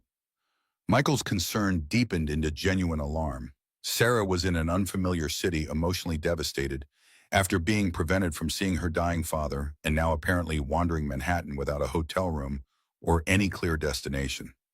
Dr. Hayes returned her expression, offering a glimmer of hope. "I reached an old colleague who's now chief of oncology at Columbia. He's willing to arrange a private visit for Sarah to see her father there. They can transfer Thomas for a consultation without Mrs. Martinez knowing." "That's great," Michael said distractedly, still staring at his phone. "But I can't reach Sarah. She's not at the hotel and she's not answering her phone." Dr. Hayes frowned. "That doesn't sound like Sarah." "No, it doesn't," Michael agreed, a terrible suspicion forming. "And it doesn't sound like Mrs. Martinez to file a protective order over a single argument, no matter how heated. She's too image-conscious, too concerned with appearances. Unless she needed a legal reason to control access to Thomas," Dr. Hayes finished the thought. "But why? What would be the point of keeping Sarah from saying goodbye to her father?" Michael thought back to Mrs. Martinez's confession the day before, her fear that Thomas was not himself anymore, her distress over his decision to leave Sarah half the company. "Control," he said slowly. "It's always been about control. What if Thomas isn't as incapacitated as she claimed? What if she's trying to prevent him from changing his will even further, or from telling Sarah something she doesn't want her to know?" The pieces were falling into place with sickening clarity. "I need to get to New York, now, dear." Hayes nodded. "Go. I'll stay with Emma until your sister can pick her up. And Michael, be careful. If we're right about Elaine Martinez, she's more desperate and dangerous than we realized." Michael booked the first available flight to New York, his mind racing through possibilities as he threw clothes into an overnight bag. He tried calling Sarah repeatedly during the drive to the airport, each unanswered call increasing his dread. In the terminal waiting to board, he finally received a call from an unknown number. "Michael, it's Sarah." Her voice sounded strange, distant and hollow. "Sarah, where are you? Are you okay?" "I'm at my father's apartment in Manhattan." She paused. "I need you to come, please." "I'm already at the airport. My flight leaves in an hour." "What's happening, Sarah?" "I can't explain over the phone. Just get here as soon as you can." She gave him an address on Park Avenue, then added, "Don't tell anyone where you're going. Not Dr. Hayes, not anyone." Before Michael could question this strange request, she hung up. He stared at his phone alarm bells ringing in his mind. Sarah would never exclude Dr. Hayes, who had been their strongest ally throughout everything. Something was very wrong. He dialed Dr. Hayes immediately. "I just heard from Sarah. She says she's at her father's apartment in Manhattan, but something's off. She doesn't sound like herself." "Could someone be forcing her to make the call?" Dr. Hayes asked, voicing the fear Michael had been trying to suppress. "Maybe. She told me not to tell anyone where I was going, including you." "That's definitely not Sarah," Dr. Hayes said firmly. "She knows I'm on your side. Michael, I think you should contact the police. And tell them that my girlfriend's voice sounded strange, that she's at her family's apartment where she has every right to be." Michael ran a hand through his hair in frustration. "They'll dismiss it as a domestic dispute." "Then be very careful," Dr. Hayes urged, "and keep your phone on. I'll see what else I can find out from this end." The flight to New York felt interminable, every minute stretching Michael's nerves tighter. By the time he landed at LaGuardia, a text from Dr. Hayes was waiting. "Called hospital. Thomas Martinez checked out AMA this morning. Staff said he left with wife and daughter. Very unusual given his condition. AMA, against medical advice. Thomas Martinez had left a specialized cancer hospital despite being terminally ill, accompanied by both his wife and apparently Sarah. But if Sarah had been banned from the hospital, how was that possible?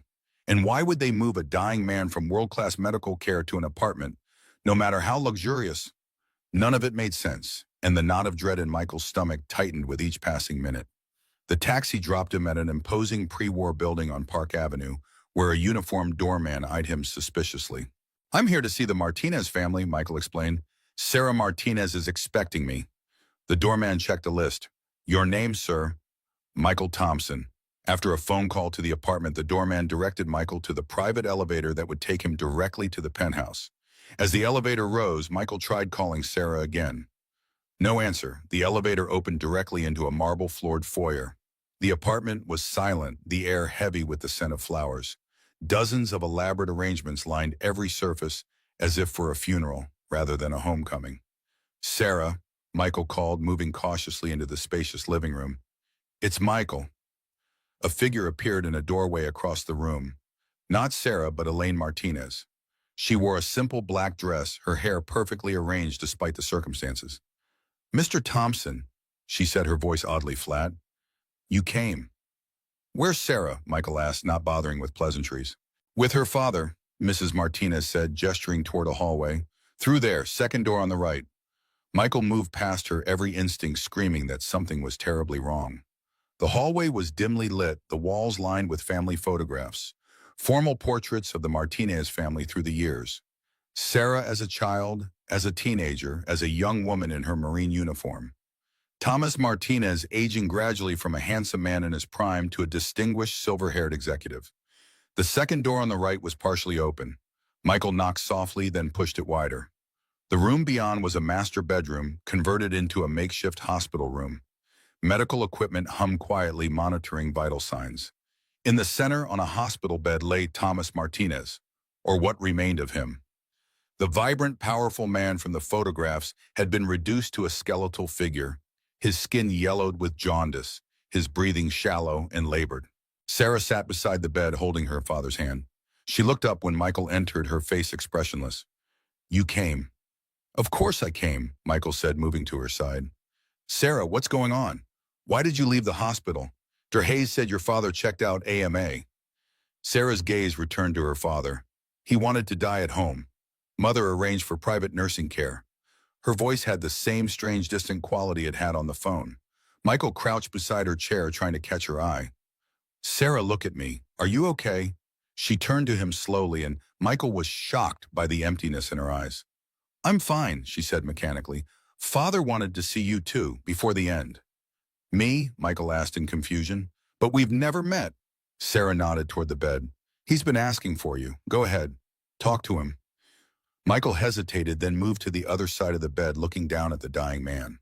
Thomas Martinez's eyes were closed, his breathing ragged. "Mr. Martinez, it's Michael Thompson." The man's eyelids fluttered but didn't open. His lips moved, forming words too quiet to hear. Michael leaned closer. "What did he say?" Sarah asked. "I couldn't make it out," Michael said, still watching Thomas's face for signs of consciousness. "Try again," Sarah insisted, an odd urgency entering her voice. "Ask him about the trust fund." Michael looked up sharply. "What?" "Ask him about the trust fund," Sarah repeated, "about his intentions for the company." The request was so unlike Sarah, so mercenary and inappropriate at such a moment, that Michael knew with sudden certainty that something was deeply wrong. He straightened, studying Sarah more carefully. The blank expression, the flat effect, the strange requests. This wasn't shock or grief. This was something else entirely. "Sarah," he said carefully, "do you remember what you said to me the morning I found you in the hospital parking lot about some things that can't be fixed?" Sarah blinked, her expression unchanging. "Of course, I said some things can't be fixed." It was the right answer, but delivered without the emotional resonance that had made that moment so powerful. Michael tried again. "And Emma's favorite book, the one you've been reading with her at bedtime?" A flicker of confusion crossed Sarah's face. "The princess one." Wrong. Emma hated princess stories. She and Sarah had been reading The Phantom Toll Booth for weeks. Michael's hand moved slowly toward his phone. "I think I should call Dr. Hayes. Let her know we're with your father." "No." The response came too quickly, too forcefully. "No calls. Father needs quiet." Michael nodded as if accepting this, then glanced at his watch. "I'm going to get some water. Can I bring you anything?" Sarah shook her head, her attention returning to her father. Michael backed out of the room, then turned and moved swiftly down the hallway, pulling out his phone as he went. He needed to call Dr. Hayes to call the police, but first he needed to find the real Sarah. As he re-entered the living room, Elaine Martinez was waiting, a glass of amber liquid in her hand. "Going somewhere, Mr. Thompson?" "Just looking for the kitchen. Sarah seems not herself." Mrs. Martinez's smile was cold. "She's saying goodbye to her father. It's an emotional time." "Where is she?" Michael asked, directly, abandoning pretense. "The real Sarah." Mrs. Martinez's expression didn't change. "I don't know what you mean." "The woman in that room isn't Sarah," Michael said. "Where is she?" Before Mrs. Martinez could respond, a new voice entered the conversation. Familiar, but with an accent Michael had never heard before. "She's at the hospital, sedated but otherwise unharmed." Michael turned to find Sarah standing in the hallway entrance. But now her posture was different. Her expression more animated, the blank mask discarded. "You're quicker than we expected," she said, the accent more pronounced. "Eastern European, perhaps Russian. Most men see what they want to see." "Who are you?" Michael demanded. The woman smiled, reaching up to touch her hair. Sarah's hair, but not Sarah's gesture. "An actress primarily, occasionally useful for other talents. The resemblance is remarkable, don't you think? Though I couldn't quite master her military bearing." Michael turned back to Mrs. Martinez, fury building. "What have you done to Sarah?" "Nothing permanent," Mrs. Martinez said dismissively. "After her outburst at the hospital, she needed to be sedated for her own good. The doctors agreed she was experiencing a PTSD episode. She'll recover in a day or two with no memory of the incident." "And then what?" Michael asked. "You keep her drugged until your husband dies, until the will is executed in your favor." Mrs. Martinez's eyes narrowed. "You understand nothing about my family or our business. Thomas built an empire. Sarah would dismantle it for her charitable whims. I'm protecting his legacy." "By hiring an imposter, by drugging your own daughter." Michael couldn't keep the disgust from his voice. "What was the plan here? Why have this person call me to New York?" Mrs. Martinez sipped her drink, perfectly composed. "Insurance. Sarah trusts you implicitly. If she raised questions later about decisions made during this difficult time, your confirmation that she was present and lucid would be valuable. And if I didn't play along, if I realized this wasn't Sarah, the actress laughed softly, then you'd be another disturbed veteran with PTSD making wild accusations during a family tragedy. Who would believe you over the grieving widow and daughter of Thomas Martinez? It was elegant in its cruelty, a plan that exploited every vulnerability, every stigma, every power imbalance. If Michael raised the alarm, he would be dismissed as delusional. If he played along, he would become complicit in Sarah's exploitation. "Where is she?" he asked again, his voice hard. "The real Sarah. Which hospital?" "That's not your concern," Mrs. Martinez said. "You've made your choice, Mr. Thompson. Now I suggest you leave before I call security." Michael's mind raced, assessing options. He could try to force the information from them, but that would only reinforce the narrative of the violent, unstable veteran. He could call the police, but without evidence, it would be his word against theirs. And the Martinez name carried significant weight. "You won't get away with this," he said, the words sounding hollow even to his own ears. Mrs. Martinez smiled thinly. "I already have." As Michael turned to leave, the bedroom door opened again. A nurse emerged, her expression grave. "Mrs. Martinez, your husband is asking for you and for Sarah. He's becoming agitated." Mrs.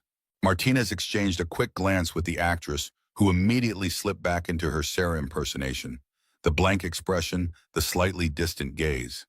They moved toward the bedroom together, the perfect picture of a grieving family. But as they passed, Michael Thomas Martinez's weak voice carried from the bedroom. "Sarah, is that you, Princess?" The actress paused, uncertainty flickering across her features. "Yes, Father, I'm here." "No," came the feeble response. "Not you. Where's my Sarah? Where's my little girl?" For the first time, a crack appeared in Mrs. Martinez's composure. "Thomas, dear Sarah's right here. She's been here all day." "Liar!" Thomas gasped, the single word carrying the weight of decades of awareness.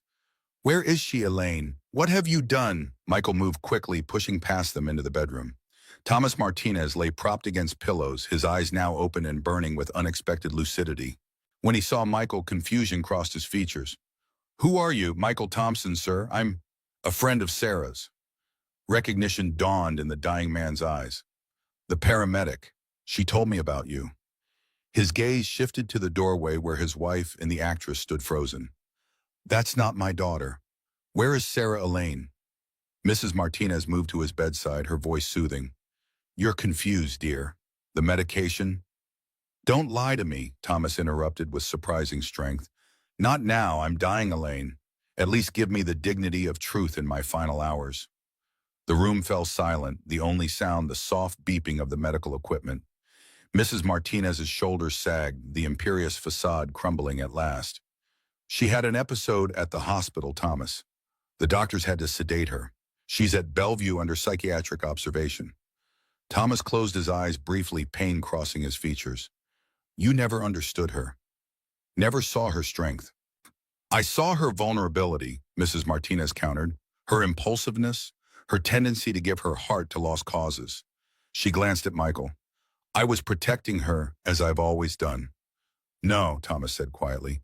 "You were protecting yourself, your control, your vision of the family legacy." He turned to Michael. "Find her. Get her out. Tell her I'm proud of the path she chose, that I should have said so years ago." Michael nodded. "I will, sir." Mrs. Martinez stepped between them. "This is absurd. You can't simply remove a patient from psychiatric hold. There are procedures, evaluations, which would never have been necessary if you hadn't manipulated the situation," Michael said. He turned back to Thomas. "I'll bring her to you, sir. I promise." As he moved toward the door, Thomas called after him, his voice weakening. "The trust documents. In my study. The safe behind the Monet." He coughed, struggling for breath. "The combination is Sarah's birthday. Everything she needs to protect herself from Elaine." Mrs. Martinez lunged for the call button, summoning the nurse. "He's delusional. The cancer has spread to his brain. He doesn't know what he's saying." But the clarity in Thomas Martinez's eyes told a different story. As the nurse rushed in, Michael slipped out, not toward the elevator, but deeper into the apartment, searching for the study. He had minutes at most before Mrs. Martinez realized what he was doing.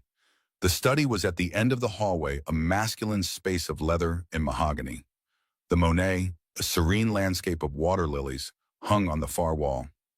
Michael moved it aside to reveal a wall safe. He punched in Sarah's birthday, March 17th, and heard the satisfying click of the lock disengaging.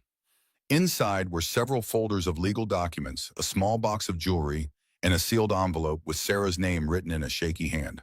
Michael grabbed everything, stuffing it into his jacket just as footsteps approached the study door. "Mr. Thompson." It was the actress, her voice once again a perfect imitation of Sarah's. "What are you doing in Father's study?" Michael turned the safe, now closed, and the painting back in place. "Looking for the bathroom." Got turned around. She smiled, not believing him for a second. "Mother is calling security. I suggest you leave while you can." Michael moved past her, walking quickly toward the foyer. The elevator doors opened as he approached, revealing two burly men in dark suits. Private security, not building staff. "This gentleman was just leaving," the actress called to them. "Please escort him out." One of the men stepped forward. "Mrs. Martinez says he took something from the apartment. We'll need to search him before he leaves." Michael backed away, calculating his options. The documents were evidence of Mrs. Martinez's machinations, possibly the only leverage that could help free Sarah. He couldn't surrender them. "I don't think so," he said, continuing to back up. "I'm leaving now, with or without an escort." The security guards exchanged glances, then moved toward him with professional efficiency. Michael had no illusions about his chances against two trained professionals, but he had one advantage. He knew the apartment's layout better than they did. He turned and sprinted down the hallway past the study, looking for another exit. Large apartments like this often had service entrances, secondary elevators for staff. He found what he was looking for at the end of a side corridor, a small elevator with a simple call button. Behind him, he could hear the guards in pursuit. The elevator doors opened just as they rounded the corner. Michael slipped inside, punching the button for the lobby. The last thing he saw as the doors closed was the actress watching him with a mixture of admiration and amusement, as if the entire situation were an entertaining theatrical production rather than the systematic destruction of a family. In the lobby, Michael exited through a service entrance, emerging onto a side street rather than the main Park Avenue frontage. He hailed a taxi, immediately directing the driver to Bellevue Hospital. As the taxi pulled away from the curb, Michael pulled out his phone and called Dr. Hayes. "I found her," he said without preamble. "She's at Bellevue Hospital under psychiatric hold. Mrs. Martinez had her sedated after an incident at her father's hospital room." "My God," Dr. Hayes breathed. "Are you sure?" Thomas Martinez confirmed it himself. "He's dying, but he's lucid, at least for now, and he's on Sarah's side." Michael hesitated, then added, "I have documents from his safe. Legal papers, possibly his real will or trust documents. He said they would protect Sarah from her mother." "Be careful, Michael," Dr. Hayes warned. "If Mrs. Martinez is willing to institutionalize her own daughter, there's no telling what else she might do." "I know, but Thomas Martinez wants to see Sarah before he dies. He asked me to bring her to him. I have to try." "What can I do from here?" Michael thought quickly.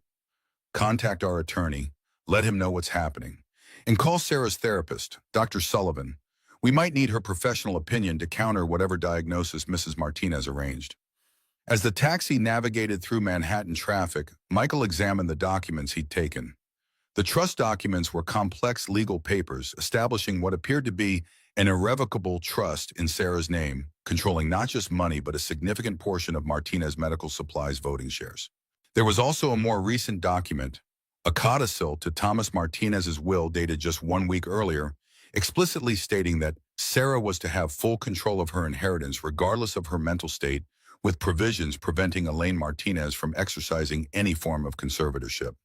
Thomas had anticipated his wife's tactics and taken steps to counter them. The question was whether these documents had been properly executed and filed, or if they were merely drafts that Elaine had prevented from being finalized. The sealed letter to Sarah felt heavy in Michael's hands. He wouldn't open it. That was for Sarah alone. but its existence suggested Thomas had been preparing for this confrontation long before his cancer reached its terminal stage.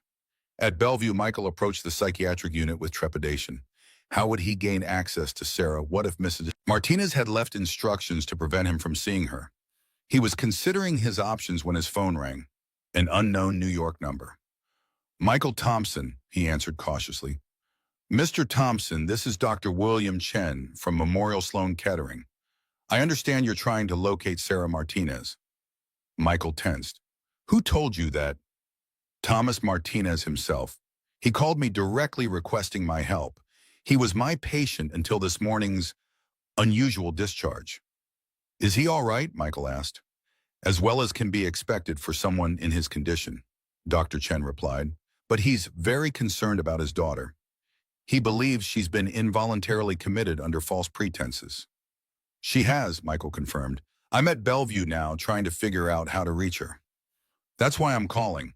I've contacted a colleague in Bellevue's psychiatric department, Dr. Rebecca Goldstein.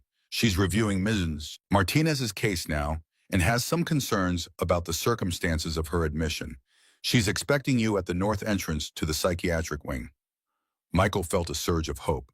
Thank you, Duchen, and please thank Mr. Martinez for me. There's one more thing, Duchen added. Thomas Martinez has been readmitted to Memorial Sloan Kettering, against his wife's wishes. He's asking to see his daughter as soon as possible. The hospital administration is aware of the situation and has implemented security measures to prevent any further incidents. I understand, Michael said. I'll bring her directly there, assuming Dr. Goldstein can help. Goldstein proved to be a formidable ally, a sharp-minded psychiatrist with little patience for what she called the misuse of psychiatric holds as a control mechanism. After reviewing Sarah's admission documents, she had serious concerns. The admitting physician noted acute agitation and paranoid ideation, she explained to Michael. But the specifics are vague and the medication ordered is excessive for the symptoms described. Add to that the fact that Mrs. Martinez specifically requested no visitors and no communication with outside parties. Can you release her? Michael asked. Dr. Goldstein hesitated. Legally, I need to complete my own evaluation first. But given the circumstances, I'm expediting the process. I'd also like to see those legal documents you mentioned. After reviewing Thomas Martinez's trust documents and codicil, Dr. Goldstein appeared even more concerned. This appears to be a clear attempt to circumvent Mr. Martinez's wishes regarding his daughter's autonomy. I'll proceed with the evaluation immediately. Michael waited anxiously outside Sarah's room while Dr. Goldstein conducted her assessment. After what felt like hours but was likely only 30 minutes, the doctor emerged. Miss Martinez is showing no signs of psychosis, paranoia, or acute agitation, she reported. She's groggy from the medication, but otherwise lucid. I'm ordering her immediate release into your care, Mr. Thompson. Relief flooded through Michael. Can I see her now? Dr. Goldstein nodded. She's asking for you, but I should warn you, she's still processing what happened. She may be disoriented and upset. Sarah was sitting on the edge of the hospital bed when Michael entered, still wearing the clothes she'd had on when he last saw her at the airport. She looked up, her eyes clearing, as she recognized him. Michael, she said, her voice hoarse. How did you find me? Michael crossed the room in 3 strides, gathering her into his arms. Your father, he told me where to look. Sarah pulled back, searching his face. My father, you saw him? Yes, he's been readmitted to Memorial Sloan Kettering. He wants to see you. Sarah's eyes filled with tears. She said he didn't want to see me, that he was too confused, too sick, that I would only upset him. She lied, Michael said gently, about that and many other things. Your father is very clear about wanting to see you. He's proud of you, Sarah, of the path you have chosen. Sarah absorbed this emotions playing across her face. Relief, grief, anger, hope. What else did she lie about? Michael hesitated, then told her about the actress hired to impersonate her, about Thomas's lucidity and his hidden documents, about the elaborate scheme to control both Sarah and her inheritance during Thomas's final days. Sarah listened in stunned silence, her expression hardening with each revelation. When Michael finished, she stood up steadier now. I need to see him before she finds a way to interfere again. Dr. Goldstein is discharging you into my care, Michael explained. and the hospital administration at Memorial Sloan Kettering is aware of the situation. They've implemented security measures. Sarah nodded, determination replacing the vulnerability of moments before. Let's go. As they prepared to leave, Michael handed her the sealed envelope from her father's safe. He wanted you to have this. Sarah took it, her hand trembling slightly. She broke the seal and unfolded a single sheet of paper, reading silently. Whatever the letter contained, it brought fresh tears to her eyes, but also a sense of peace that Michael hadn't seen in her since before the restraining order. He knew, she said softly, tucking the letter into her pocket. He knew what she was doing all these years, and he was trying in his own way to protect me from it. She looked up at Michael, a new resolve in her eyes. I'm ready now to see him, to say goodbye, and then to build something new from all of this. As they walked out of Bellevue together, Sarah's hand firmly in his, Michael felt the weight of the past months, the accusations, the restraining order, the attacks on their reputations and livelihoods, begin to lift. They still had battles ahead, reinstating their positions at the Veterans Center, clearing their names, dealing with the aftermath of Elaine Martinez's machinations. But they would face those challenges together, stronger for having weathered this storm. And for the first time since that morning in the hospital parking lot, Michael felt certain that some things, even those that seemed irreparably broken, could indeed be fixed, or at least transformed into something new and unexpectedly beautiful. The halls of Memorial Sloan Kettering were hushed, the lighting soft and indirect, designed to provide comfort rather than institutional sterility. As Michael and Sarah approached the private room where Thomas Martinez had been readmitted, a security guard checked their IDs before nodding them through. The precautions against Elaine Martinez's interference were subtle but thorough.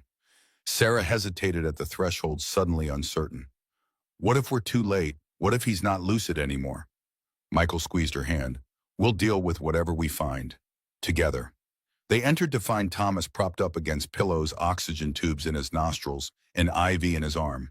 Despite the medical interventions, he appeared more at peace than he had in the penthouse. His eyes were closed, his breathing shallow but regular.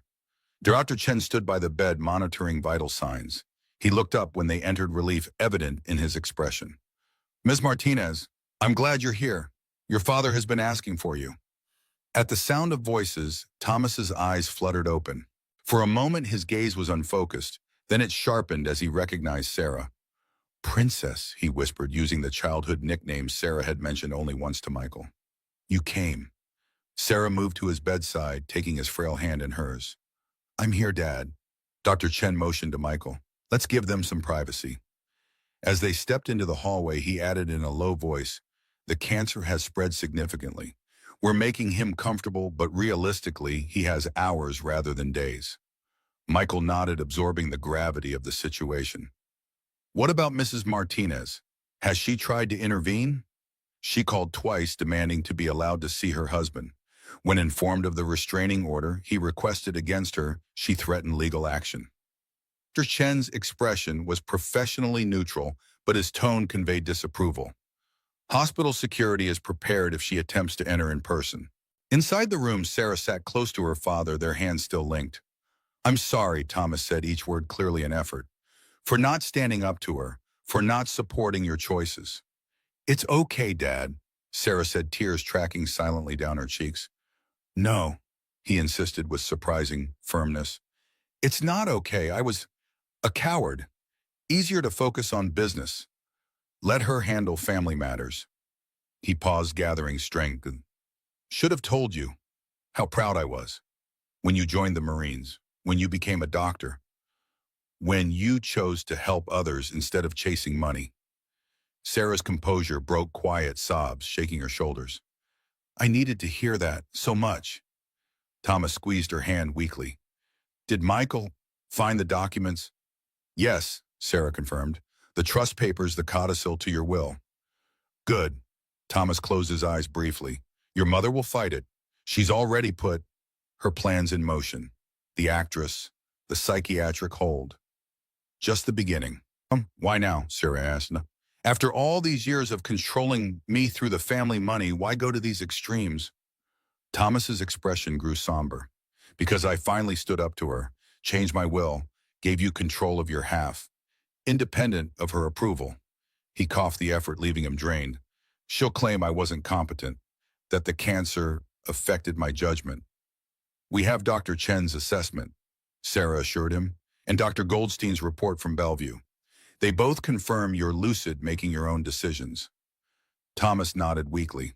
There's more. In the safe at my office, evidence of financial irregularities. Your mother has been moving company funds, preparing for a fight. He gripped Sarah's hand with sudden urgency. The company does good work, Sarah. Saves lives. Don't let her destroy it out of spite. I won't, Sarah promised. But I don't know anything about running a medical supply company. You know more than you think, Thomas countered.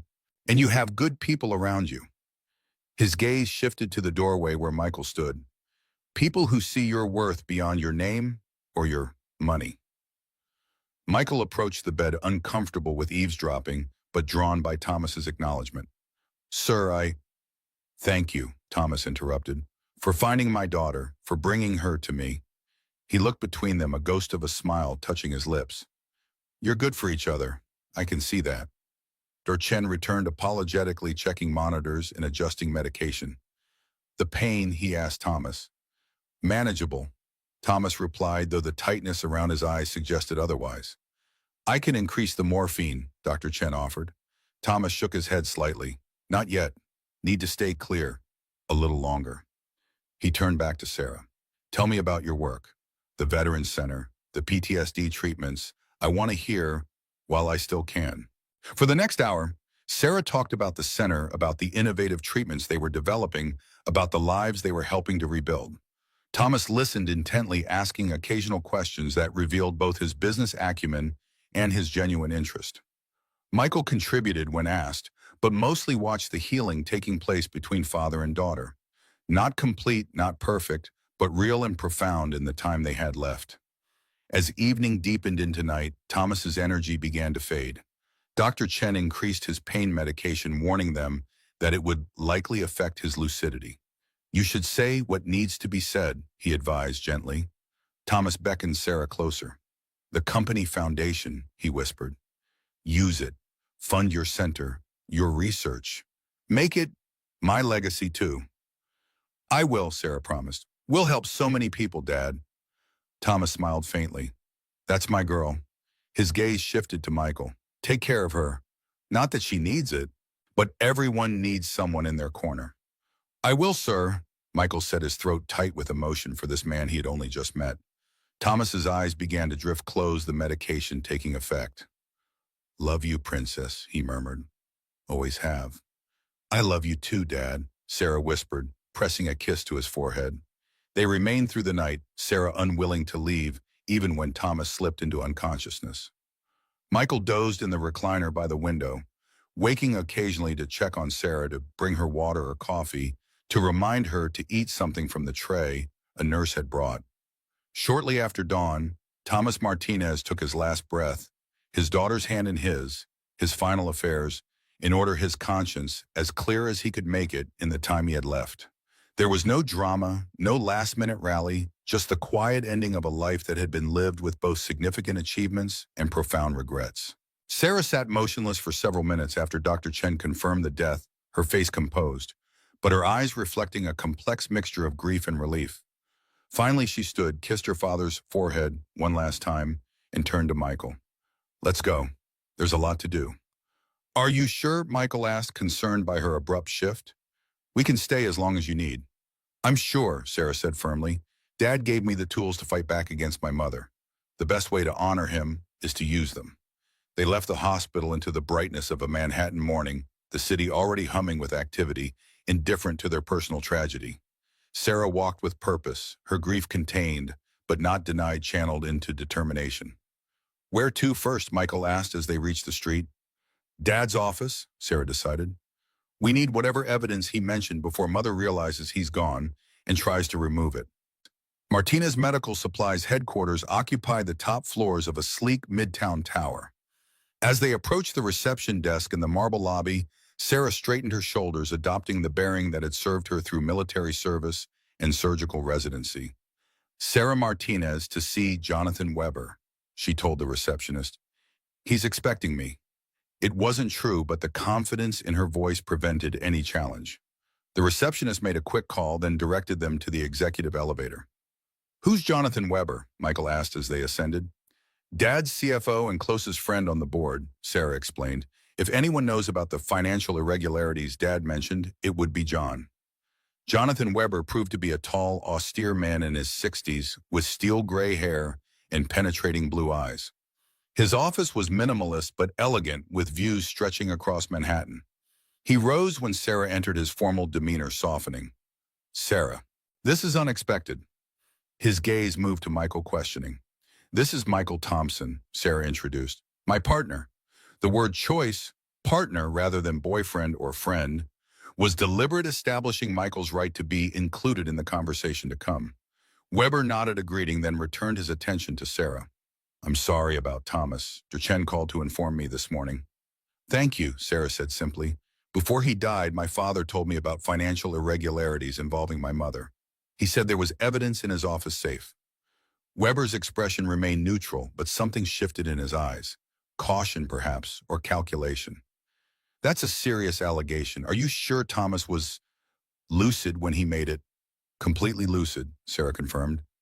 "He also told me he changed his will, giving me control of my inheritance, independent of my mother's approval." Weber gestured for them to sit. "This puts me in a difficult position, Sarah. As CFO, my fiduciary duty is to the company and its shareholders. As your father's friend, I want to honor his wishes." He steepled his fingers. "But Elaine is still the majority shareholder, and she's already moving to assert control." "What do you mean?" Sarah asked. "She called an emergency board meeting for this afternoon to address leadership transition following Thomas's incapacity. She didn't know he had died when she scheduled it." Weber's tone was carefully neutral. "She's proposing herself as interim CEO." Sarah absorbed this with remarkable composure. "And what do you think of that proposal?" Weber hesitated, clearly weighing his response. "Elaine has been involved with the company since its founding. She understands the business, but she doesn't have my father's vision," Sarah completed, "or his ethical compass." "Those would be my concerns, yes," Weber acknowledged. "However, my personal opinions aren't relevant to the board's decision." "And they are to me," Sarah countered, "and they would have been to my father." Weber studied her for a long moment, then seemed to come to a decision. "Thomas came to me 6 months ago when his prognosis became terminal. He was concerned about Elaine's plans for the company, specifically her intention to discontinue the foundation's support for PTSD research and treatment." "Why would she do that?" Michael asked, breaking his silence. "It's good publicity, if nothing else." "Because it was Thomas's passion project," Weber explained, "and because it doesn't generate the profit margins that Elaine prioritizes." Sarah nodded, unsurprised. "The evidence in the safe." Weber rose, moving to a landscape painting on the wall adjacent to his office. He swung it aside to reveal a digital keypad. "Thomas gave me the combination for emergencies. I would consider this an emergency." Inside the safe were several USB drives, paper files, and a leather-bound ledger. Weber spread them on his desk, explaining each item.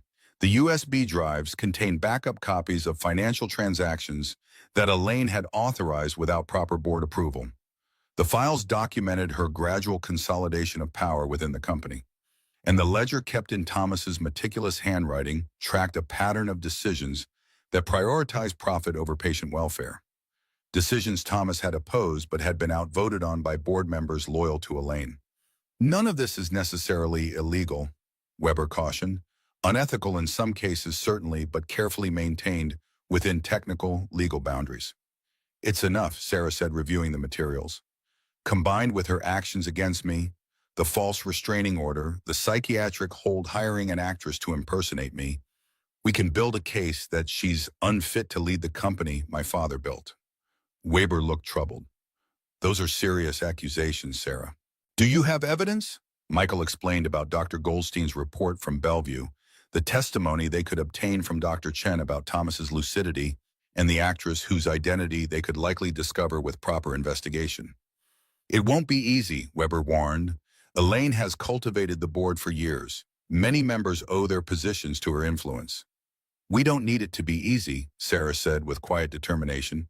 "We just need it to be possible." They spent the next hours preparing for the board meeting, Sarah absorbing as much information as she could about the company's operations, the foundation's work, and the pending decisions that would affect both. Michael contacted Dr. Hayes back in Millbrook, updating her on the situation and asking her to gather documentation about the Veterans Center's results with PTSD treatment, evidence they could use to defend the foundation's funding. By the time the board members began arriving for the emergency meeting, Sarah was prepared for battle. She changed into clothes borrowed from her father's private bathroom. Not ideal, but better than the rumpled outfit she'd been wearing since her aborted hospital visit the day before. Michael remained by her side, silent support, as they waited in a conference room adjacent to the boardroom. "You don't have to do this," Michael told her as they heard voices gathering next door. "We could walk away, go back to Millbrook, continue our work at the center, regardless of what happens here." Sarah shook her head. "If I walk away, she wins. Not just the company, but the narrative, that I'm unstable, unfit, incapable of handling responsibility." She took his hand. "Besides, Dad trusted me with this. I won't let him down again." The moment Elaine Martinez entered the boardroom, an assistant rushed to inform her of Sarah's presence in the building.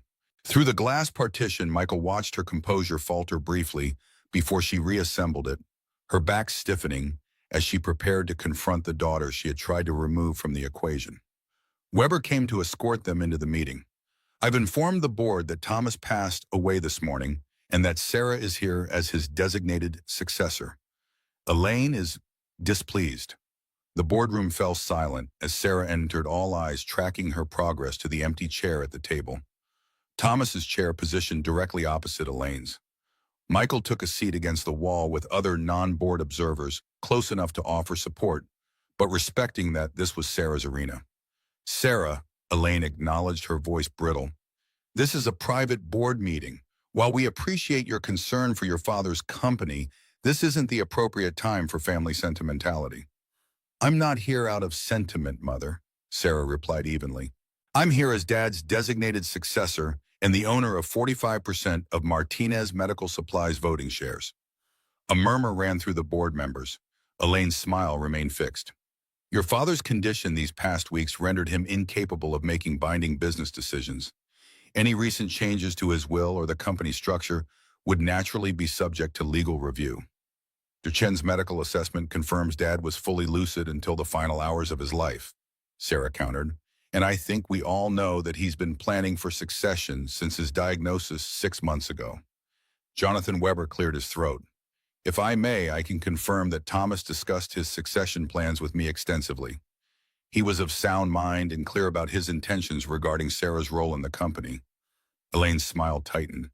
"John, your friendship with Thomas is well known and appreciated, but friendship can sometimes cloud objective business judgment, as can family relationships," Weber replied mildly. The board chairman, a distinguished man named Robert Hargrove, intervened. "Perhaps we should address the immediate issue before us. With Thomas's passing, the company needs clear leadership. Elaine, you have proposed yourself as interim CEO. Does anyone have alternative suggestions?" "I propose a co-leadership model," Sarah said before anyone else could speak. "Jonathan Weber as interim CEO, handling day-to-day operations with major strategic decisions requiring approval from both the CEO and the Martinez family trustees, myself and my mother." It was a reasonable compromise, one that acknowledged Elaine's experience while preventing her from having unilateral control. Several board members nodded appreciatively. Elaine's eyes narrowed. "And what qualifies you to make strategic decisions for a multi-billion-dollar medical supply company, Sarah? Your military service was admirable but hardly relevant to corporate governance. My medical training, surgical experience, and work with cutting-edge PTSD treatments give me insight into patient needs that this company was founded to serve." Sarah responded, "Dad always said Martinez Medical Supplies succeeded because it put patients before profits. I intend to honor that philosophy." The subtle reminder of Thomas's founding principles resonated with several board members, particularly the older ones who had been with the company from its early days. "Admirable sentiments," Elaine said dismissively, "but sentiment doesn't deliver shareholder value." "Actually, it does," Sarah countered. "Our reputation for ethical practices and patient-centered innovation is our greatest asset. It's why hospitals choose our products over cheaper alternatives." The debate continued, growing increasingly technical as Sarah demonstrated her understanding of the company's operations, knowledge absorbed from her father's files and Weber's briefing. Michael watched with quiet pride as she held her own against board members with decades of corporate experience, never rattled, never defensive. Finally, Chairman Hargrove called for a vote on the interim leadership proposal. The result was narrowly in Sarah's favor, 7 votes to 6, with Weber's support proving decisive. Elaine's composure cracked. "This is absurd. You're allowing an inexperienced, emotionally unstable woman to influence decisions affecting thousands of employees and millions of patients." "Mother," Sarah said quietly, "let's not do this here." "Why not here?" Elaine demanded. "Let the board understand directly who they've just empowered." She turned to the members. "My daughter has suffered from PTSD since returning from Afghanistan. She's been under psychiatric care, including a recent hospitalization for paranoid delusions. Is this really who you want making critical decisions?" The room fell uncomfortably silent. Sarah took a deep breath, then spoke with a remarkable control. "Yes, I have PTSD from my military service. I've never hidden that fact. I've sought appropriate treatment and continue to manage my condition successfully." She looked around the table, meeting each board member's eyes. "What my mother fails to mention is that my recent hospitalization was the result of her filing false reports with medical authorities, part of a pattern of attempting to control me by any means necessary, including hiring an actress to impersonate me while I was sedated against my will." Gasps and murmurs filled the room. Elaine's face flushed with anger. "These are absurd accusations. You've clearly had another episode." "I have documentation," Sarah interrupted calmly. "Dr. Goldstein's report from Bellevue confirming there was no medical basis for my psychiatric hold. Dr. Chen's assessment of my father's mental state when he told Michael where to find me. Security footage from Memorial Sloan Kettering showing your confrontation with hospital staff when they refused to continue sedating me." She hadn't mentioned the security footage before. Michael wasn't even sure it existed, but the calculated bluff hit its mark. Elaine's expression faltered as she mentally reviewed what such footage might show. "This is a family dispute being inappropriately aired in a business setting," Elaine said, regaining some composure. "I move to adjourn this meeting until cooler heads prevail." "Actually," Weber interjected, "there's one more item we should address while we're all here." He distributed copies of documents from Thomas's safe. "These show a pattern of financial decisions made without proper board approval. As CFO, I'm obligated to bring them to the board's attention." What followed was a methodical dismantling of Elaine's carefully constructed power base. Weber presented evidence of decisions made without required consultations, funds redirected from approved projects to Elaine's preferred initiatives, and subtle manipulations of financial reporting to emphasize successes while obscuring problematic trends. By the time he finished, several board members who had voted for Elaine were looking distinctly uncomfortable. Chairman Hargrove, clearly disturbed by the revelations, called for a revote on the interim leadership proposal. This time, the result was more decisive, 9-4 in favor of Weber as CEO, with Sarah as family trustee. Elaine stood abruptly. "This isn't over. You'll be hearing from my attorneys." She gathered her things with brittle dignity, then paused beside Sarah's chair. "Your father would be ashamed of your behavior today." Sarah met her gaze steadily. "No, Mother. For the first time in years, I think he'd actually be proud." After Elaine stormed out, the meeting continued with discussions of immediate priorities and transition plans. Sarah participated, fully demonstrating both her intelligence and her commitment to her father's vision. When they finally adjourned 2 hours later, she looked exhausted but satisfied. "That was impressive," Michael told her as they left the building. "You handled yourself like you've been doing this for years." Sarah smiled wearily. "I grew up listening to my father talk about the company. I guess I absorbed more than I realized." She looked up at the towering headquarters. "I never wanted this responsibility. Still don't really. But if it means protecting Dad's legacy and ensuring the foundation can continue supporting veterans, it's worth it." They checked into a hotel near the hospital, both too drained to make the journey back to Millbrook that night. Sarah collapsed onto the bed, fully clothed, the adrenaline of the day finally wearing off. "I should call Emma," Michael said, suddenly remembering his daughter amid the day's drama. "Let her know we're okay." "Tell her I miss her," Sarah murmured, already drifting toward sleep. "Tell her we'll be home soon." Michael stepped into the bathroom to make the call, giving Sarah privacy as the emotions of the day caught up with her. He could hear her quiet sobs through the door, grief for her father, a relief at their victory, exhaustion from the battle, all finally finding release. His conversation with Emma was brief but reassuring. Dr. Hayes had explained enough of the situation to satisfy the child's curiosity without burdening her with details. "When are you coming home?" Emma asked, the only question that really mattered to her. "Tomorrow," Michael promised. "Sarah and I both miss you." "Is Sarah's dad really gone?" Emma asked, her voice small. "Yes, sweetheart. He died this morning. Like Mommy died." Michael closed his eyes against the sudden sting of tears. "Yes, but different too. Sarah's dad was very sick for a long time. He had a chance to say goodbye." Emma was quiet for a moment, processing this. "That's good, I think. I wish I could have said goodbye to Mommy." "Me too, Em," Michael said softly. "Me too." When he returned to the bedroom, Sarah was asleep, tear tracks still visible on her cheeks. Michael gently removed her shoes and covered her with the hotel duvet before settling into the armchair by the window, watching the Manhattan skyline glitter in the gathering darkness. The next few days were a blur of legal meetings, funeral arrangements, and negotiations with board members to solidify Sarah's position. Michael remained by her side throughout, offering support, but never interfering as she navigated the complex web of corporate politics and family dynamics. The funeral was a strictly controlled affair, with Elaine orchestrating a public display of grief that bore little resemblance to her private behavior. Sarah participated with quiet dignity, honoring her father without engaging in her mother's theatrics. Several board members attended their presence, a subtle endorsement of Sarah's new role in the company. Elaine made one final attempt at reconciliation, or more accurately, control, approaching Sarah after the service with an offer that revealed her fundamental misunderstanding of her daughter. "You can have your Veterans Center," she said, as if bestowing a great gift. "Full funding, complete autonomy. Ask is that you step back from day-to-day involvement with the company. Leave the business decisions to those with experience." Sarah regarded her mother with something like pity. "This isn't a negotiation, Mother. I'm not trading away my birthright for your approval anymore." "You've never understood business," Elaine insisted. "Your father indulged your idealism, but reality is harsher. The company needs practical leadership." "The company needs ethical leadership," Sarah countered. "And the balance that comes from remembering our purpose isn't just profit."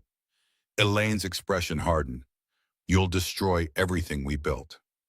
"No," Sarah said quietly. "I'll honor what Dad built. What you built was a fortress of control, and yes, I intend to dismantle that brick by brick." It was the final conversation between mother and daughter, not a reconciliation, not even a true goodbye, but an acknowledgement that some relationships cannot be healed, only survived and transcended. A week after Thomas Martinez's death, Michael and Sarah finally returned to Millbrook. The Veterans Center staff welcomed them with relief and support, having been kept informed by Dr. Hayes but worried nonetheless. Emma greeted them with fierce hugs and a detailed account of everything they'd missed, her childish enthusiasm, a balm after the intensity of Manhattan. Life gradually resumed its rhythm, but with significant changes. Sarah split her time between Millbrook and New York, spending 3 days a week at the company headquarters and 4 at the Veterans Center.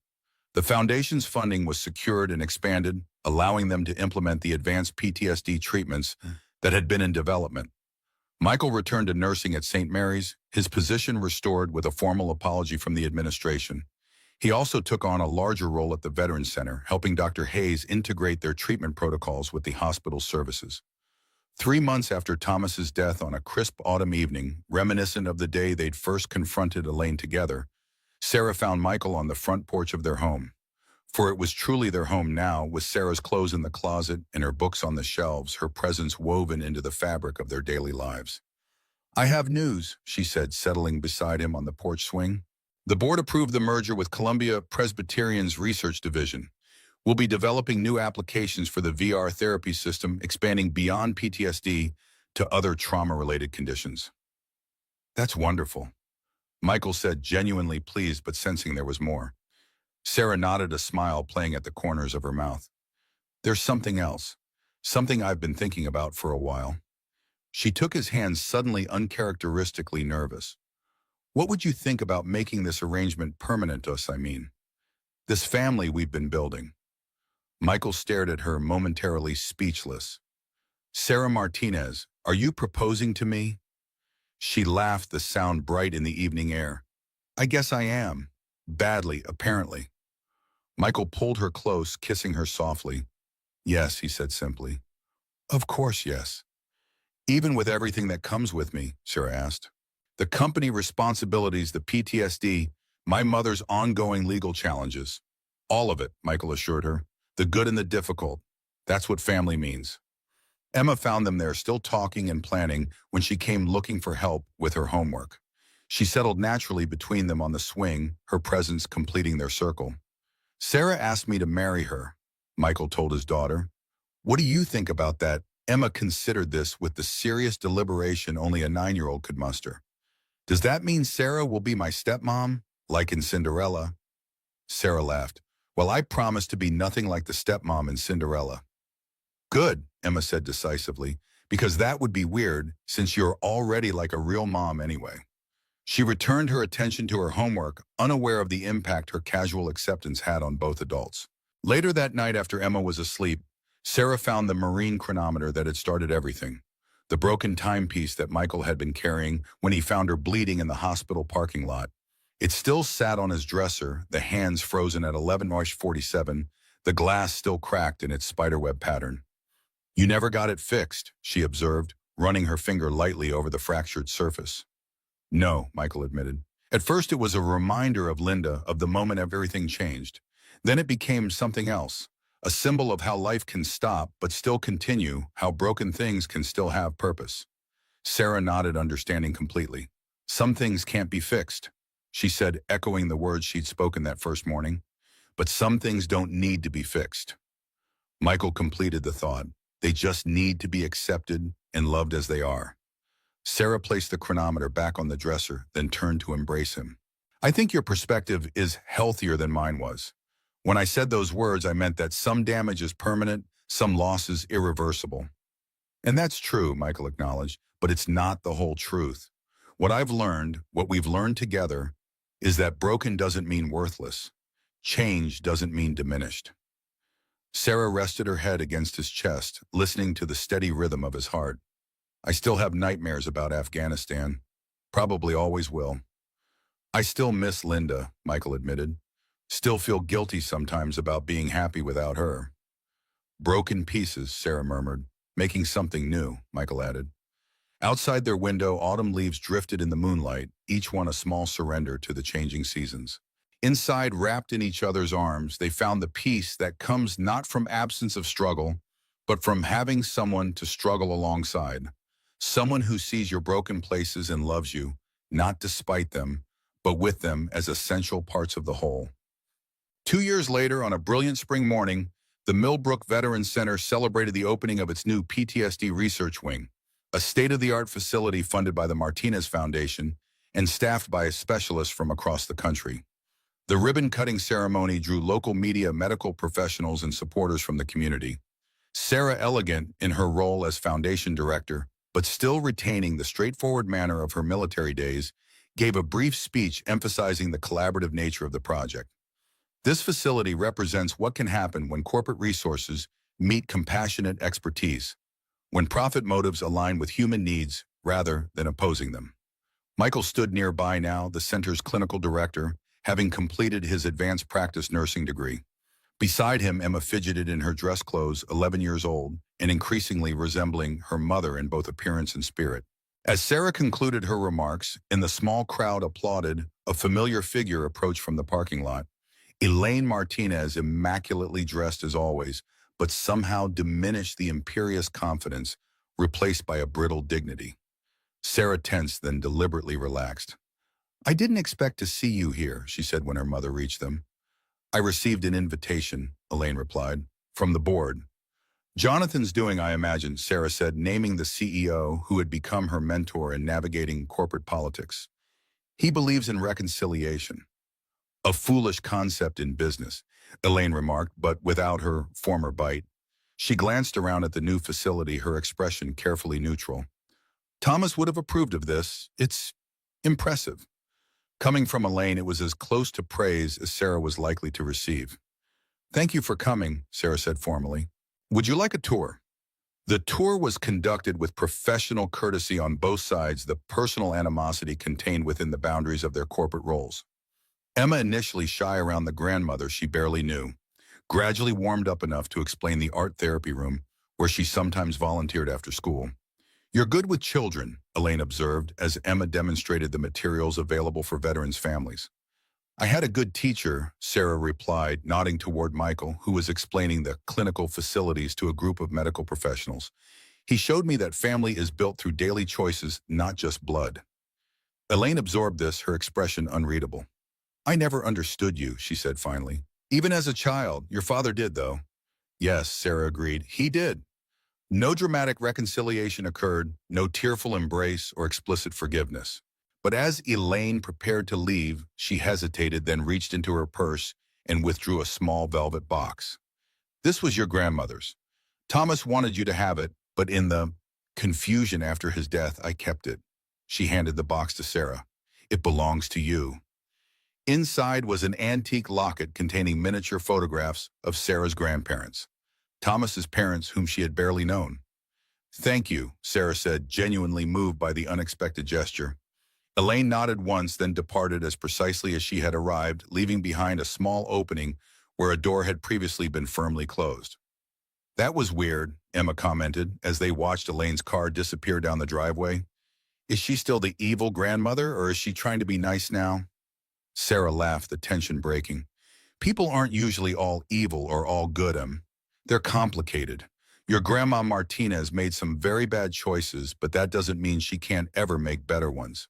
Like when I get a math problem wrong, but then figure it out later," Emma suggested. "Something like that," Sarah agreed, "though some problems are harder to fix than others." Michael joined them, having concluded his tour duties. "Everything okay?" Sarah showed him the locket, explaining Elaine's unexpected gift. "It's not exactly peace, but it's something." "Something is better than nothing," Michael observed, "especially with family." They returned to the ceremony, rejoining the celebration of what they had built together. Not just the research wing or the treatment programs, but the life they had constructed from the broken pieces of their individual pasts. A life not defined by what had been lost, but by what had been found along the way. That evening, after the guests had departed and the center had quieted, Sarah found Michael in his office reviewing patient files for the next day's sessions. She perched on the edge of his desk, a familiar position that had become a comfortable routine over the years. "Successful day," she commented. The board was impressed with the clinical outcomes data. "They should be," Michael replied. "The results speak for themselves. 83% improvement rate is unprecedented for PTSD treatment." Sarah nodded, pride evident in her expression. "Do you ever think about that morning in the hospital parking lot?" "Often," Michael admitted. "How different everything would be if I'd followed protocol." "If you'd followed protocol, I might not be here," Sarah said quietly. "Not just because of the medical situation, but because I was looking for someone who would make exactly the choice you made, someone who would put human need above institutional rules." Michael set aside the file he'd been reviewing, giving her his full attention. "I'd make the same choice again, even knowing all the challenges that would follow." Me too," Sarah agreed. "Every decision, every struggle led us here." She gestured around them, encompassing not just the office, but everything it represented. Their work, their family, their shared purpose. Outside the window, the spring twilight was settling over Millbrook, transforming the ordinary small-town landscape into something quietly beautiful. Inside, the warm lamp on Michael's desk created a circle of light around them, a small sanctuary of certainty in a world of constant change. Some things can't be fixed. Sarah said the words, no longer a resignation to loss, but an acknowledgement of reality. But some things don't need to be fixed. Michael completed their shared mantra. They just need to be accepted and loved as they are. Well, Sarah leaned down to kiss him, the simple gesture containing all the complexity of their journey together. From strangers bound by a moment of crisis, to partners united by choice day after day, through challenge and triumph, brokenness and healing. Outside their circle of light, the world continued its imperfect turning. Inside, they had found what humans have always sought in the face of life's inevitable hardships. Not perfection, but connection. Not absence of struggle, but presence of support. Not a life without cracks, but one where the broken places let in light. And in the end, that light, shining through the very fractures they had once tried to hide, illuminated a truth both simple and profound, that our wounds, when shared rather than concealed, become not just sources of pain but pathways to our deepest healing.